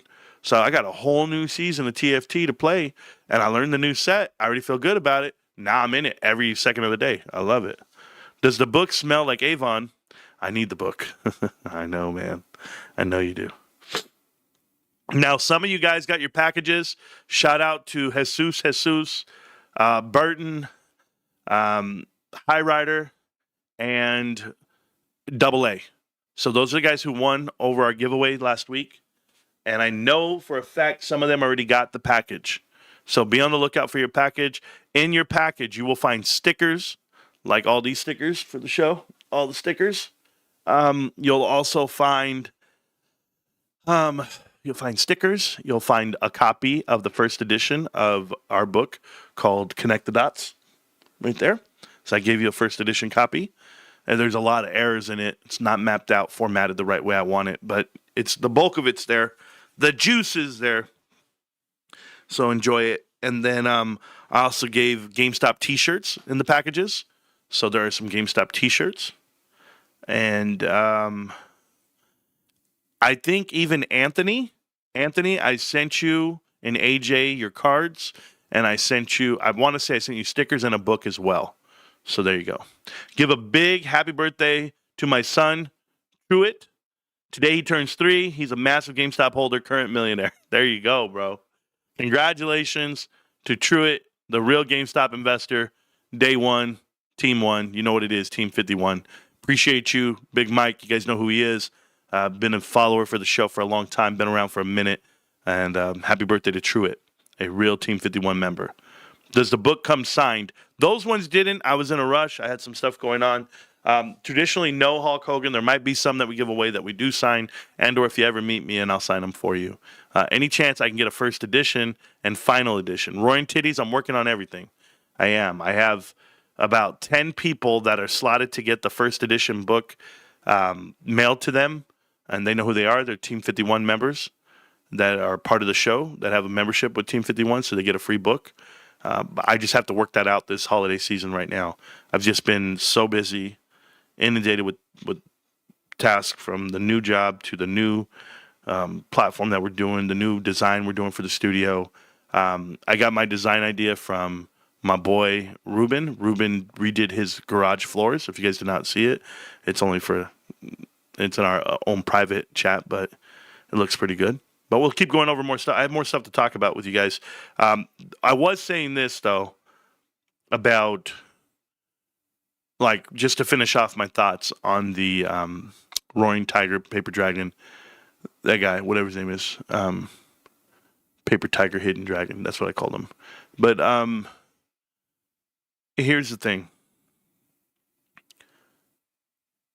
When it comes to management, when it comes to investing and or being me, right? I've always frowned upon the people who choose to drag companies publicly. Just like you wouldn't drag your child publicly, you would do it in private, and you and your spouse would probably have spats in private. It's the same way for me. It's one of those things where I put my nose in, keep my thumbs out, from a business standpoint. Like, I want to know what's going on. I want to hear these things. I want to see this. But I rely on the people doing the work. And in this case, GameStop's doing the work, and they're doing fine. Your value versus my value is totally different. But remember that phrasing, thumbs in, or nose in, thumbs out. And the other part, you can have your say, but not your way. Remember that. Why are you teasing them? You know they didn't see it. Oh, my bad, Stacks. It was just for us? My bad. My daughter started investing in GME at 3 too. Amazing. I have some shares for my kiddos too. Yeah, you guys are disgusting type of parents. Every single share, all 2,452 shares that I own, are for my children. Period. And that's it. I don't need them. I told my wife that already. If GameStop's valuation ever put me enough to pay off the house, do all that, well, then what do? Well, then I just tell her, don't worry about the mortgage. I'll just pull it out of the GameStop shares every month. It'll keep going up. I don't care. I'm good. I'm just going to pull out enough to pay off that. Don't forget to watch my Connect the Dots Spin the Wheel edition. There you go. All right, we're going to go into headlines, guys. We're going to go into the show. We're going to start it now. So I appreciate you guys. Hope you guys like the show. It starts right about now. Yeah, I'm ready to go. Don't worry. The chat line is pinned to the top of the chat. You can join the Discord. If you go into the Discord and you talk to me right now, you'll be live on the show, and we'll keep it going. Right now, the headline I want to talk about is Hims and Hers. If you guys did not hear the announcement, they are buying what they call, it was something like True Blood Bio or Your Bio, something like that. And they get your blood. I don't even know how it all works out. But they, the Your Bio Health Company collects blood. They were owned by Moderna, or the parent company of them owns Moderna as well. But who cares? Hims and Hers bought it. I don't know why Hims and Hers buys anything. They don't have that kind of money. But that was a big headline that came out. So not for me. Never going to happen. Hey, GTA, how you doing, bro? Appreciate you. The other announcements was, if you guys are not familiar with Apple, not to be confused with the fruit, but Apple, the company, the one that is having the best year ever with their cell phone, has had 5 executives walk out the door in the past 72 hours. People are leaving the company. We don't know why. There are massive exits happening. There's even another exit that was announced today, right when I woke up. So a potential exit. So executives are leaving Apple, going elsewhere. I did see the announcement for Meta to go ahead and cut out their spending for the metaverse. That was a big one. And I did see that Tesla dropped value and or earnings across all of Europe, and that was not good for potential investors. Are your friends clueless when it comes to GameStop? GameStop, what do you mean by 30K? Good question. GameStop has PSA graded cards on their website. At one point last year, the max amount of cards being held by GameStop was 4,000 cards at one point in one quarter. That was the highest they ever held. We know that they collected all those cards, put them into power packs, and sold them off into physical power packs. And now they did their Willy Wonka one on the 4th edition of the power packs. I know Dynamite _41 is driving around Tennessee looking for a power pack right now. I wish him the best of luck. I don't know if he's going to find him. He's a week late. There is one power pack out there that has not been claimed. Chances are some scalpers sitting on that. Well, he might want to open it real soon because you got to redeem that golden ticket if you want to receive all the product for 2026 free. Because if you do have the golden ticket within that power pack, you are getting a free year of Pokemon. All of their SKUs that they release via GameStop, you will get one of each, which is a tremendous deal. Thousands of dollars. Oh, man. Now, as I go through this, I want you to know that GameStop is currently at 29,000 plus cards for sale. They went from under 1,000 cards 2 months ago to now, as I talk to you right now on a Sunday. Let's see. They are at 29,518 cards.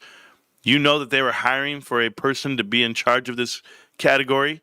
They are buying cards, obviously, at a great cost to them. But in turn, they're probably churning and burning on a lot of these cards in a positive way. Great margins. So people are buying them. People are looking for them. If you're trying to complete your set, GameStop has all the cards in the world. They're deploying cash to the inventory. But is it really a lot? I mean, at most, they've increased 25,000 cards on hand, right? At most. So if we're going 25,000 cards and you times that by the average card price, and I'll even ballpark it with you at $100, what are you really spending? Is it $100 times the 25,000? Well, that means it puts you at around, I would tell you, what is it, $2.5 million worth of inventory? That's not a lot. It's not a lot.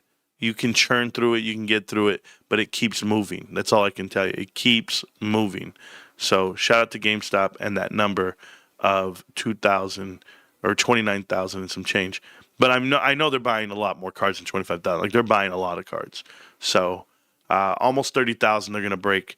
Now, when are they going to peel those off and make power packs and sell them physically at the stores? Who knows? Maybe right in Q1 or January. I mean, January is the last month of Q4, so I'm very excited about that. Thank you, Marantz, for everything you do. I am infinitely smarter about investing than I was 4 years ago. Ozzy, that's pretty cool. Thank you. Marantz, do you know what the highest power pack the GME has? $1,000? Or are you talking about the card, the highest PSA graded card, or power pack? Power pack, it was just $100, but they sold a lot of them. I know that. Maybe 1,000, maybe 2,000. It wasn't even about that because people buy other things when they go buy the power packs. They're buying a lot more than just power packs. So, but the price wise of these cards, the highest card that they sell, they have a 1976 Topps Norland Ryan card. Wow. Okay, it's not even his rookie card. They got a lot of Norland Ryan cards for a lot of money. I'll show you. And then they have this promo Obsidian Flames Charmander card, PSA 10. I didn't even know that. But this is their most expensive card. It is a D23 Expo collector's set. That means there's not a lot, probably. But right there. Look at that. It's an Expo collector's set. There can't be that many cards. Stitch. 2,200. I wonder. I just wonder, really. But that's phenomenal. I know these cards are very valuable and fun. The full art Jinjar. Is he Jinjar? Is that his name? VMAX? Whatever. I don't know. And then that Elsa card. So this is the one that somebody told me about at the card show. Said you want that one. And then these PSA. These are 9s. Moonbryon. Moonbryon 9 is at 1,500. Imagine you found a 10. 10s are hard to find. People don't like to walk away from them. And if you don't want to overpay for them. So, a Tom Brady downtown. PSA 9. Not bad. Look at that one. Stained glass. Yeah, that's perfect. But there's a lot of cards out here. And there's the Bubble Mew. Bubble Mew, PSA 10. Perfect card. I don't know if Carter still has this one or if he has one close to it. Or he has the Japanese, I can't remember. But look at that, $1,300. So if you want a Bubble Mew, it's there for you at 14 flat. Go grab that thing.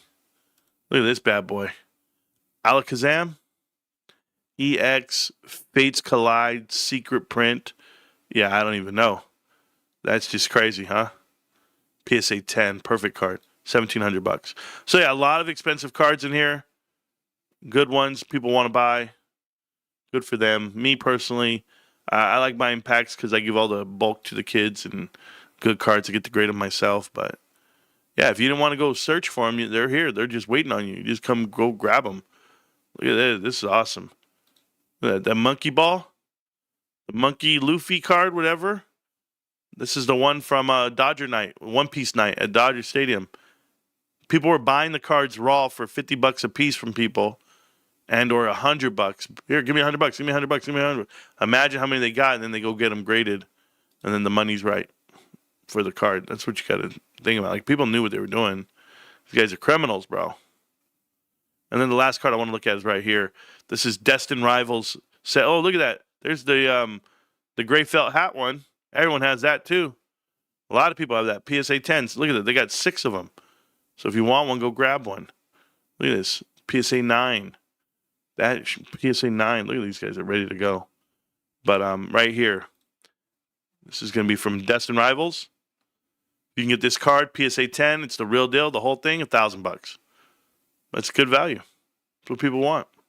They want that one and they want this one. This card too. So Team Rockets, you get these cards, they're worth a lot. Anyway, so that's GameStop. That's where I was getting the $30,000 from. And maybe $30,000 a share, whatever. Thought on what Patrick said in X. Who's Patrick and what did he say? I don't know. You guys have to tell me. Type it up and then I'll tell you because I probably read it. Who knows? Event exclusive promos. Yep. I have a few of those Northern Ryans. Stop it, Stags. What a load of bullocks. All this for some crappy meme stock. Okay.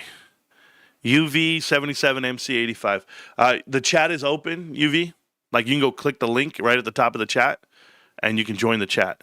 Patrick Brains, oh, I don't pay attention to him. Yeah, he came to say that. It's cool. Just got a Pikachu from the website.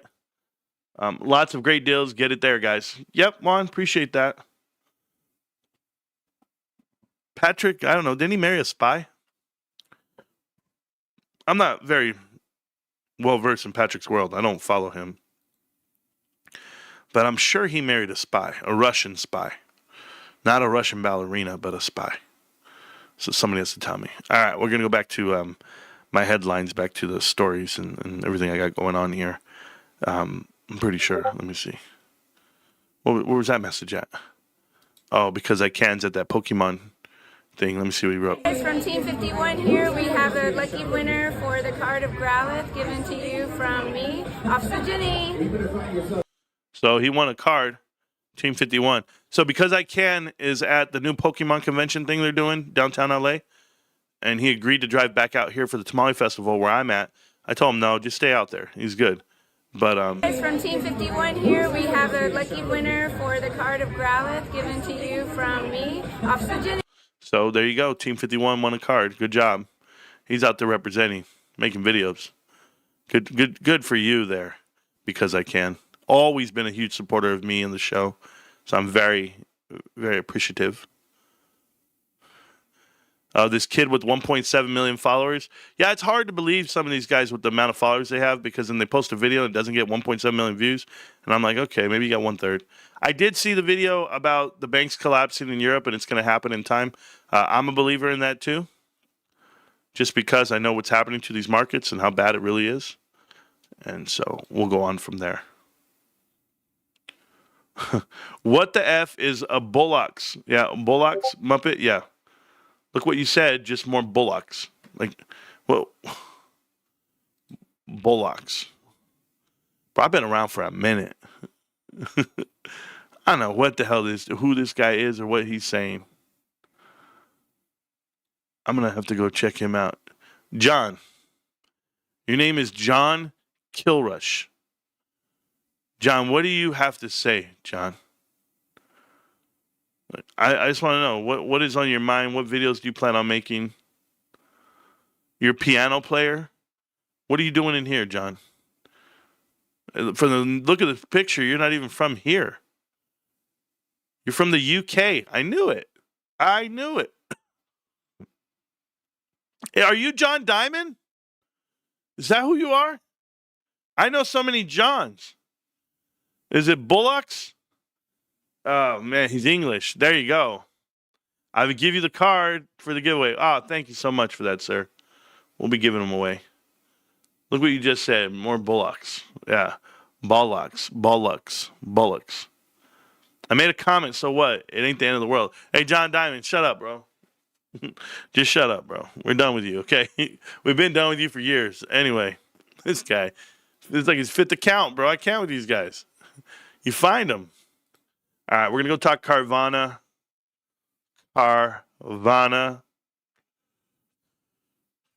Prepare yourself, guys. All right.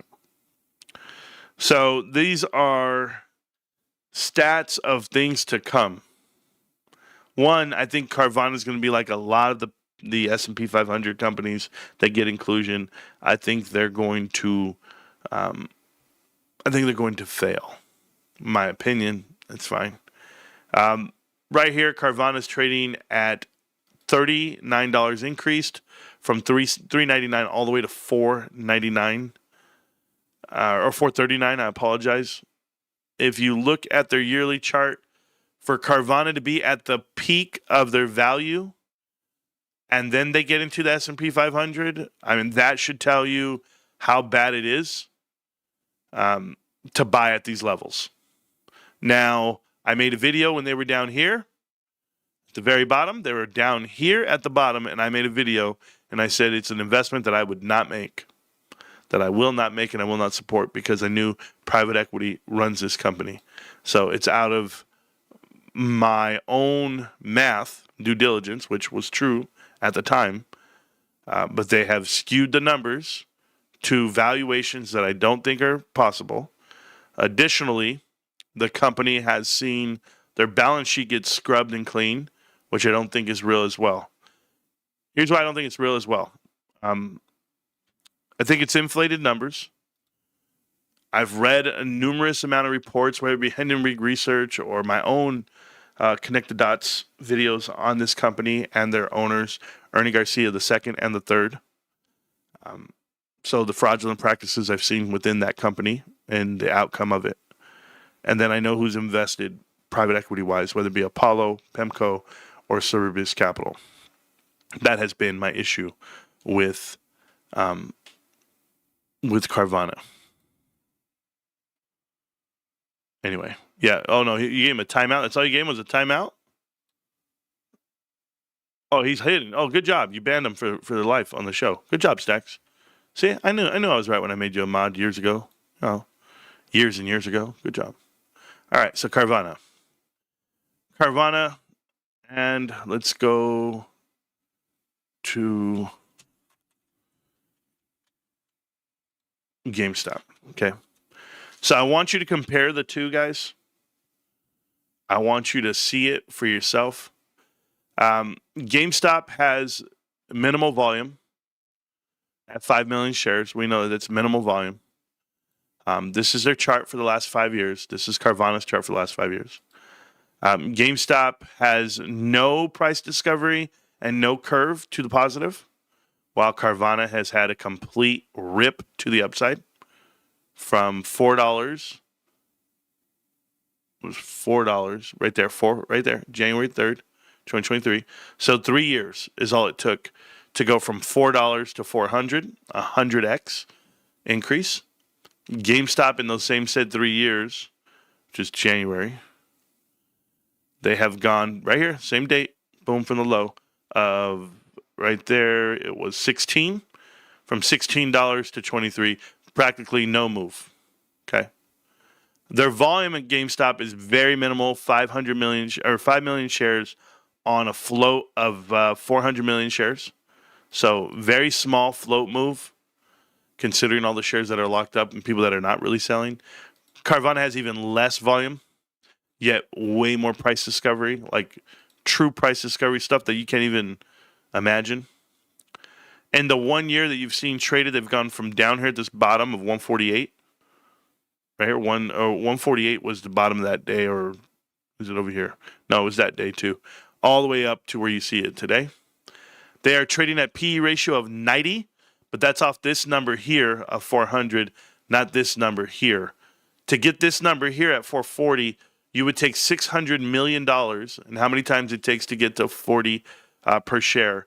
So for the market cap to go up like it did, $40 for this, 200 million shares, that would be $40 for the 200 million would be $8 billion. So $8 billion difference in market cap, so around 79 million. How do you get $8 billion out of that net income? You'd have to times it by 10 to 20, right? To 12. 10 to 12, 10 to 200 more, to 14 to 15. So they're literally trading at 105 PE ratio is where they're at right now. So I'm just letting you guys know, like all the numbers. They have this much income, $600 million for the trailing 12, off of $18 billion of revenue. So minimal margins, this is very bad, considering they should be making more money for the $18 billion. But apparently Wall Street really likes this number so much, they put them in the S&P 500. You know how I feel about it. But as we go to overview, just so that we're clear, I can compare GameStop at $10 billion market cap, revenue of $3 billion, and they generate 1/10 of that as profit, net income. If they did 1/10, they'd be at $1.8 billion. They're not. Okay, so that's just clear. GameStop's numbers about to increase here at the top line and here on the net income. This is about to go all the way up to almost $500 million after this quarter. So we're definitely going to be on par. We just don't have the market cap that they have. They have a 10x position market cap because this market cap has gone up 8 billion, so 95 billion is where they're at, and GameStop's at 10, so you see 9x plus to GameStop. Cool.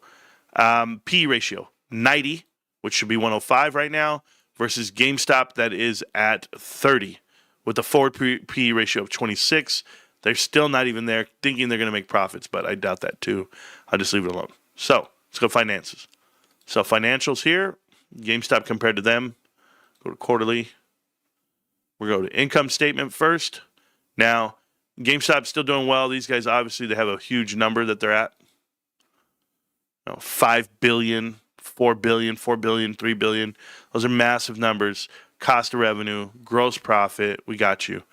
SG&A comes out. So they're at 553, 513, 394, and 257. That is what they've made the whole year. Now, why is it not their number? Why is it that they're only at 600 million when they actually make, it looks like here, 4, 6.5 plus 5.5, which would give it 10.5, which would give it $1.7 billion on the trailing 12. But they actually lose 1.1 billion, and they're losing 1.1 billion based off of their interest and their taxes all along the lines. So you will see monthly interest and earnings and all this nonsense. You will see net income not as big as they're previously stated. So yeah, a lot of money lost in translation here to go from 1.7 all the way down to 600 million. They're losing 1.1 billion of the profits that they could be making. But hey, it's still a good number, 600 million, allegedly. I'll look at shares outstanding to give an example. They went from 114 to 146. Massive increase on shares. I think they're all the way up to 200 million on the float because they have preferred shares and common shares. Fine. Free cash flow, you'll see them pretty much running flat this way, 2% right here. Free cash per share, $2. And gross margins, 20% on margins, which is a drop. Ops margin has dropped, but it's 9.7. Profit margin, 2.67, dropped badly over last quarter, but for some reason people think this is going good. And then free cash flow at 5%. So, which is down previously from this time frame, right? But it's cool. They're already fully maxed out on everything you see and do. That's Carvana. Remember, these are not blown out numbers. These are numbers so very similar to GameStop, yet these guys are given a $100 billion valuation, and GameStop's given a $10 billion. I'm trying to show you. Cash and cash equivalents. These guys are floating on $2.6 billion. That is about 1/4 of GameStop's position. 1/4. Now, Their assets are 6.2, and their total assets 9.8. Current liabilities 1.5, total liabilities 6.9. Massive long-term debt right here that cannot be touched. It's just not getting hit the way you think it is. Go through. There's some shareholder equity, $2.9 billion. I'm sure people love that number. They have a negative cash position of $20.85 per share. Net negative cash position, meaning they're completely leveraged. When you have a completely leveraged company, you're going to see something like book value at 16. It's actually at 16 on a 440, so you can imagine it's a 42%. 42x book is what it is. So they're allowed to trade way up there.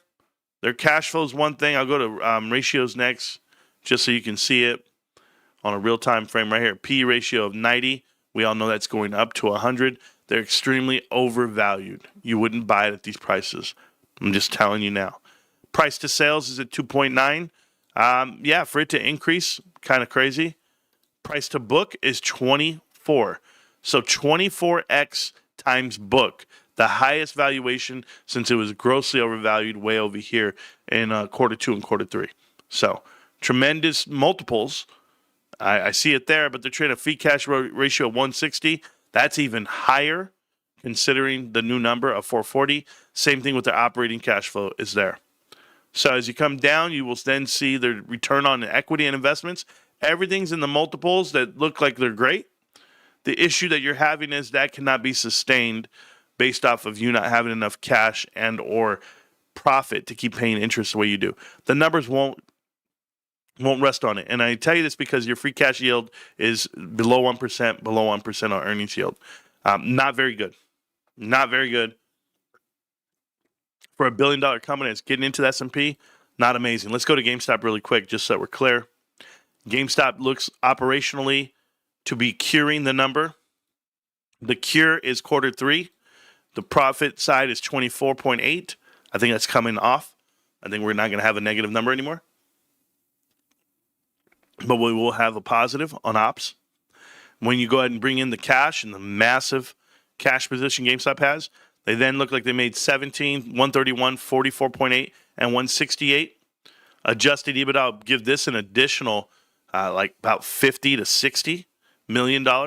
So it should be in the hundreds. This should be 168. This should be 131. The losses you're going to have here are going to be offset. The losses are going to be Bitcoin. That's going to be a loss. We called it a gain here, 28.6. We're going to have a loss this quarter. It's okay. We're not going to lose much off of that. GameStop, I'll break it all down number for number, but free cash flow, massive free cash flows. They're going to tell you it's all because we close businesses and market them down. I'll tell you that's masking the true number, and that's fine. But we'll do it together. Free cash flow margins are here. They've been massive over the last 3 quarters. Like I said, we're going to go ahead and get rid of this 2%. All the small numbers are going to be coming off this chart for the trailing 12. Another 2% on profit margin. Remember, we're at 17% profit margin. They're at 2%. Okay, Carvana. Ops margin, we're here. We're increasing this every quarter. We're swinging it over. And then, of course, gross profit margin itself has been increased quarter after quarter after quarter. But it feels really high number. But even when it's lower, like 29, like it's not a massive increase. In this case, it was a decrease from last year at 31. That doesn't matter.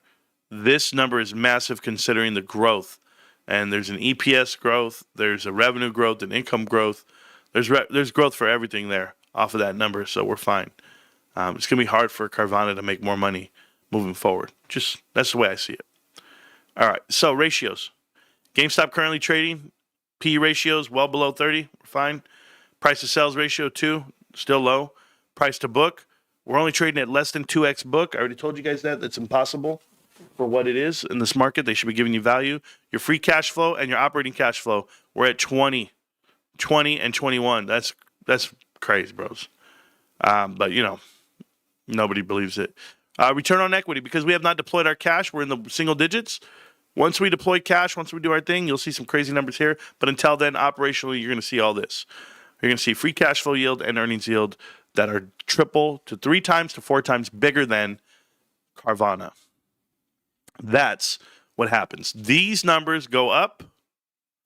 That will in turn get these numbers to go up. So this is the ground. This is where we start. You guys should be so excited.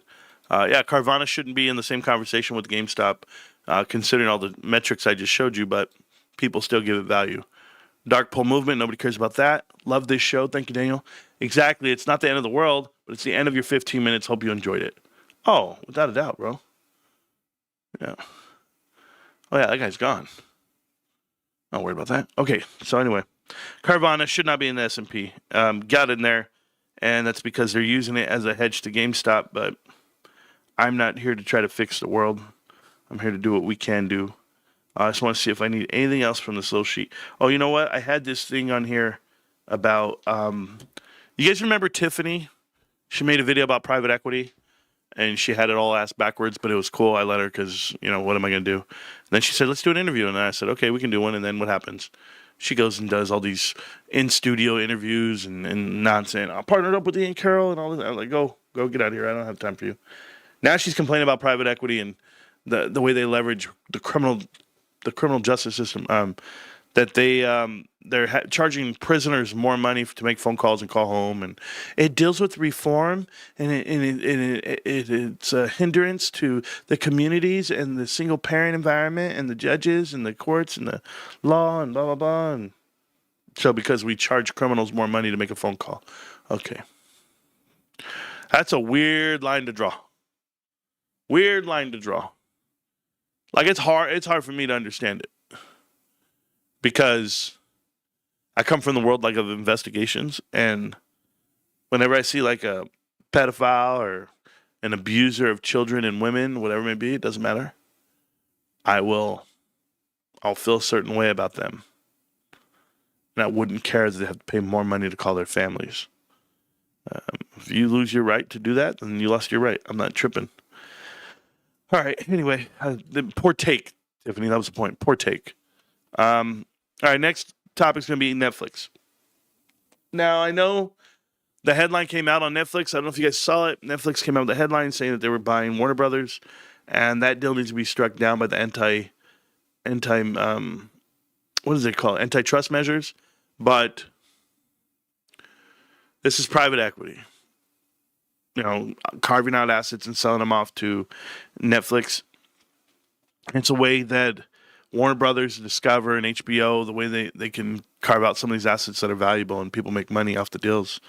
But, yeah, I saw the headline that says, now the kids' networks are going to be owned by, and they're going to manipulate the news, and all textbooks are written by this one, and all companies that take school photos are owned by this company. And I live in a world that tells me what I need to believe. So, forgive me if I'm a skeptic to some of this stuff. I saw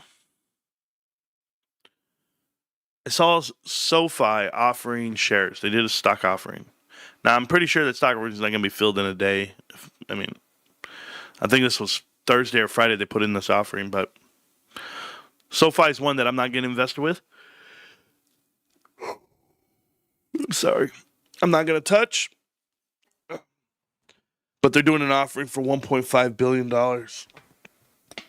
If I was a company, a bank, and I make a lot of money, or at least I say I do, why do I need to dilute shareholders another $1.5 billion? That's just me. So, I don't know.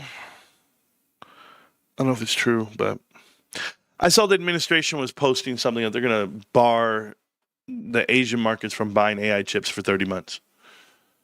And are we projecting what's going to happen versus the elections and stuff? I just don't know how this all works, where these deadlines come from. But ADT is cutting 32,000 jobs. Another job getting cut. Yeah, Monopoly. Yeah, they're all doing the same shit. Yeah. SoFi.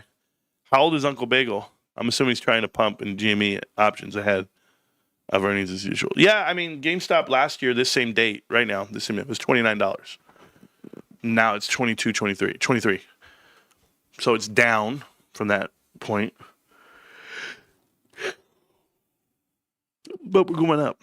We're going up. We got some good numbers coming out. Dude, I got to wake up. Do I got to stand up? Do I got to do some stuff? Oh, man. I got to get on with my day. It's been 2 hours already. Holy hell. I'll skip through some of this stuff. The headline was Anthropic's going to go AI. I'm going to talk about that myself to you guys. And yeah.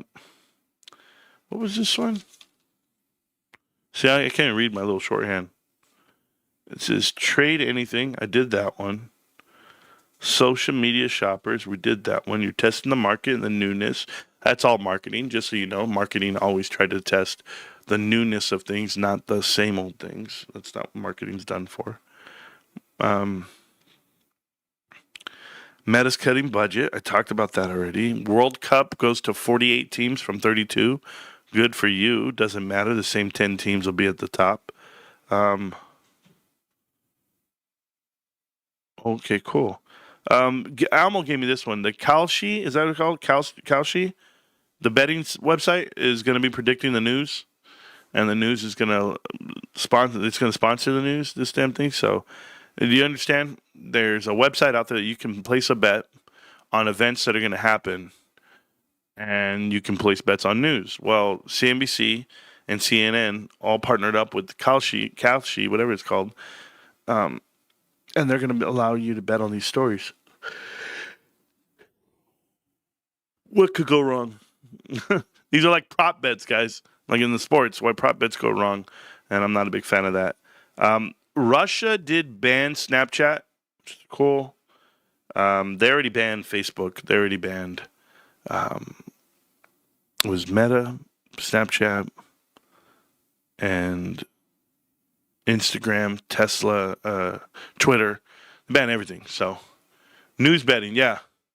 This matrix is wild as F. Yeah, it's real. It's really happening. So, there you go. So, all Western technology has been blocked and banned in Russia, which is cool. I guess what Russia wants to do. All right. My last part.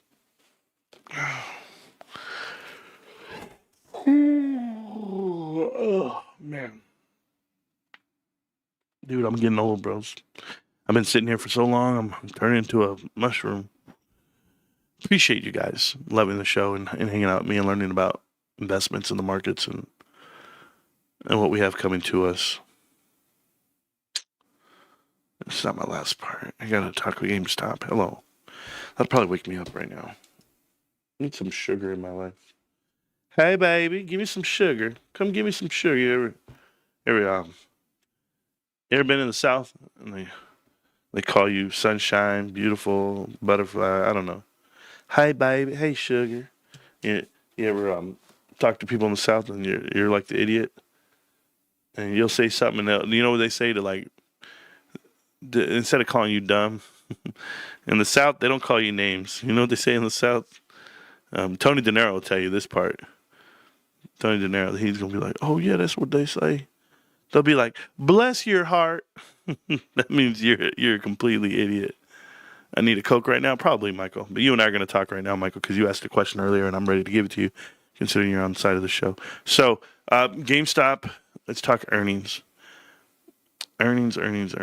Oh, we do charts, too. We can do that, too. Okay. So, let's go to GameStop earnings. We're trying to guess and or forecast and model what GameStop's going to do for their earnings report. So earnings are coming out on Tuesday. And we're going off of these numbers here, Q3, right down this center here. Now, according to Wall Street, and I can show it to you, I have it right here. According to Wall Street, it says, I got it in my phone too, but boom.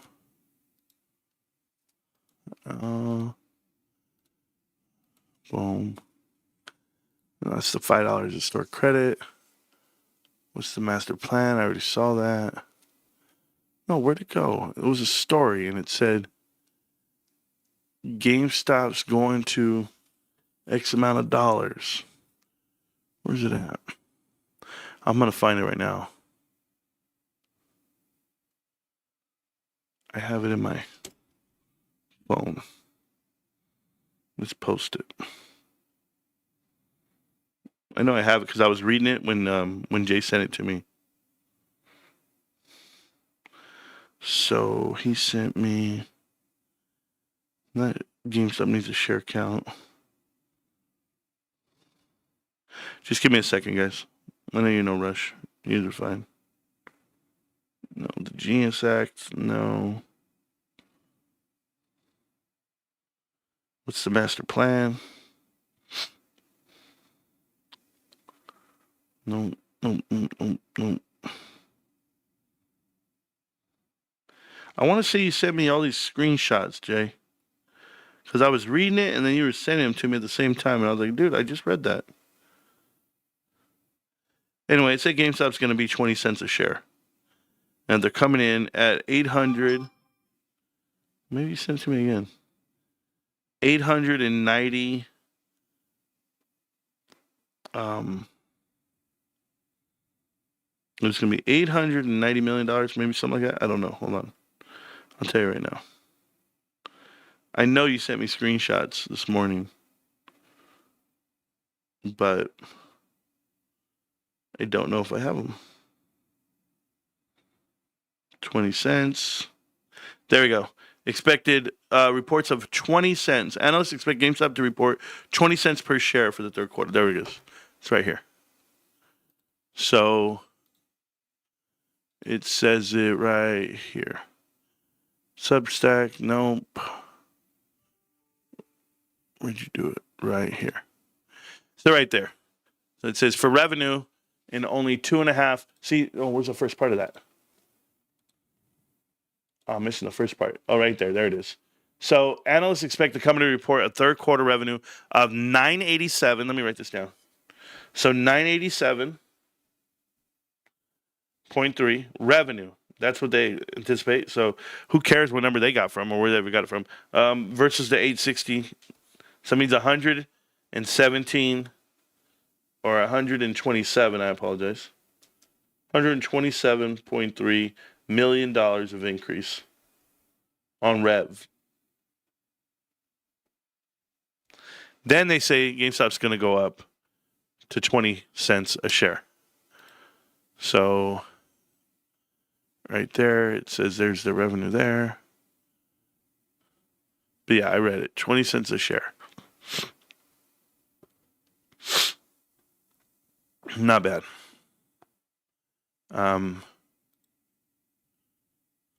Oh, shut up, bro. I don't know where it went. I just read it in my phone. How come I can't read it here? I don't know. It doesn't matter to me. I'll be okay. Did I read it in my phone? Yeah, right here. Ending net sales. Boom, boom, boom, boom, boom. No. Somebody's saying some good things about it. Okay, it doesn't matter. Let's go back. So they got you in for $987 off the 860 off of here, which would then be an increase of $127 million, which would be 86 would be 10%, so 15% would be 40. Yep. 15% increase on revenue, according to Wall Street. Cost of revenue should just remain flat and the same. If we're going to go ahead and do 29.9, we did 29.9 earlier. So 30% essentially of it will be the actual gross profit.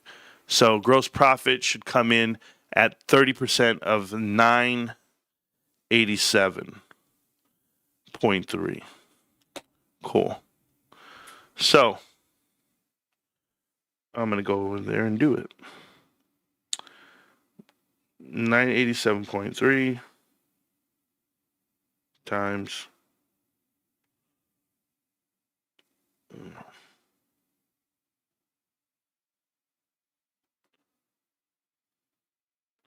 going to be the 296. It's going to be what's left. 296.19.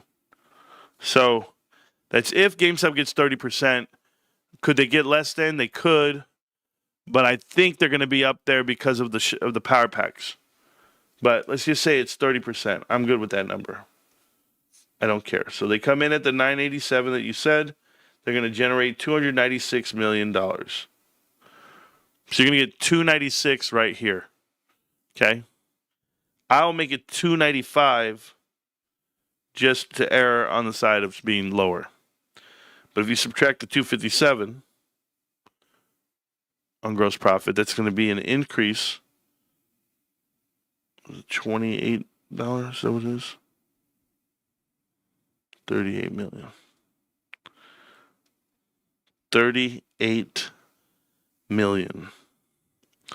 So then we have 38 million more dollars here, which comes out to 296. We're going to subtract the 215 that I've been calling for on SG&A.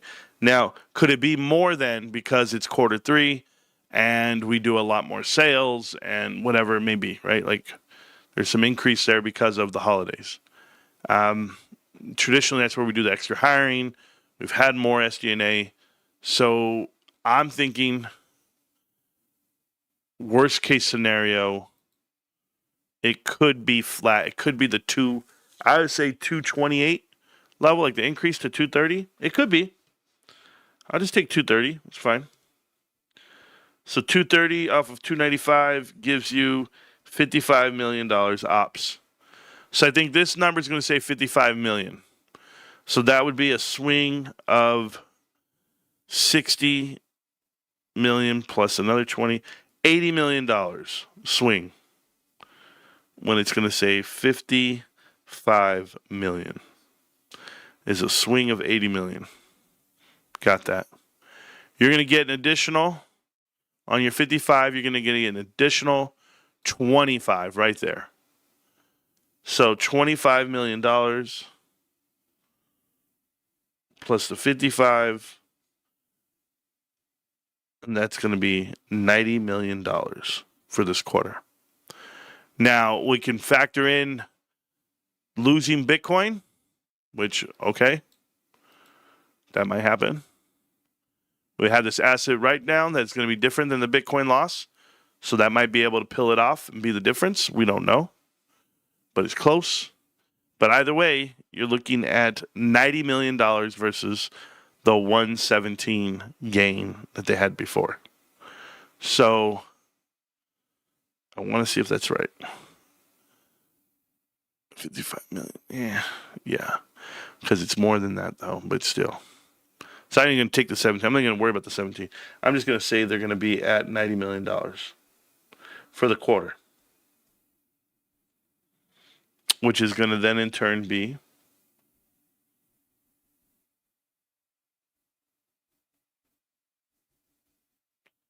that's going to be the 20 cents per share that Wall Street's asking for. So GameStop is absolutely coming in for 20 cents total. Like they said, they're absolutely dead on this one. Good job. If GameStop comes in on that revenue number, if they blow it out the park, they win. They win massive. But yeah, 20 cents is a lot for what they're doing. But that comes up from the 4. So it'd be 20 plus 20, which is 50, plus the 30, right? Right here, this is going to be 80, 90. They're going to be at 90 cents for the trailing 12. 90 cents per share for trailing 12. Pretty awesome. And they'll have free cash flow. That'll show. And the margins will go up because these were negative before or very small. Yeah, there you go, guys. I have $90 million. I'm ballparking. It's not the most. It's not glamorous. But it is quarter 3. I think quarter 4 is going to be massive. Now, 90 million is the bottom. It's the bottom. I think they're going to do a lot more because power packs. I just don't know how to gauge power packs right now because I don't have anything to measure it off of. 39 cents will be a bit high, but at least 33 cents. Bro, we about to come in at like 39. Damn near double this experts' estimates. I don't know. I'm telling you I know a lot, but I don't know. It's a hedge to assets. That's why it was 500 million. Okay. All right, let me tell you guys something. I'm passing on the way out of this. You say assets, I say you are the asset. And, people like to say, do you have any assets? And you'd be like, yeah. I own GameStop, right? A lot of people like to be asset rich. The number one asset is your brain, your mind. I will tell you that when it comes to investing in GameStop, you need to have it. I had a friend who texted me. I don't even want to call him a friend anymore. I'm not going to call him a friend. I'm just going to say an acquaintance. I have somebody that I know that I talk to, and I have talked to in the past, and he's very wealthy, extremely wealthy man. He's a surgeon. He has a lot of money, makes a lot of money. But he texts me and he says, "Hey, Marantz, I really wish GameStop would just go to $50 overnight. I'm tired of holding this thing." And I realize there are some people out there that don't know the traditional way of investing versus like what we do. But I all but told him to sell. Like, it doesn't matter. I told him, "Hey, earnings are coming up on Tuesday. I'll see you on the moon." That's all I did. But in my heart, I'm just saying to myself, people like this won't last. They don't know what this is. So, and you can't teach it to people who don't watch every day. So that's just my thing. Anyway, I've been busy today. I'm tired. I got things to do tonight. I got work to do.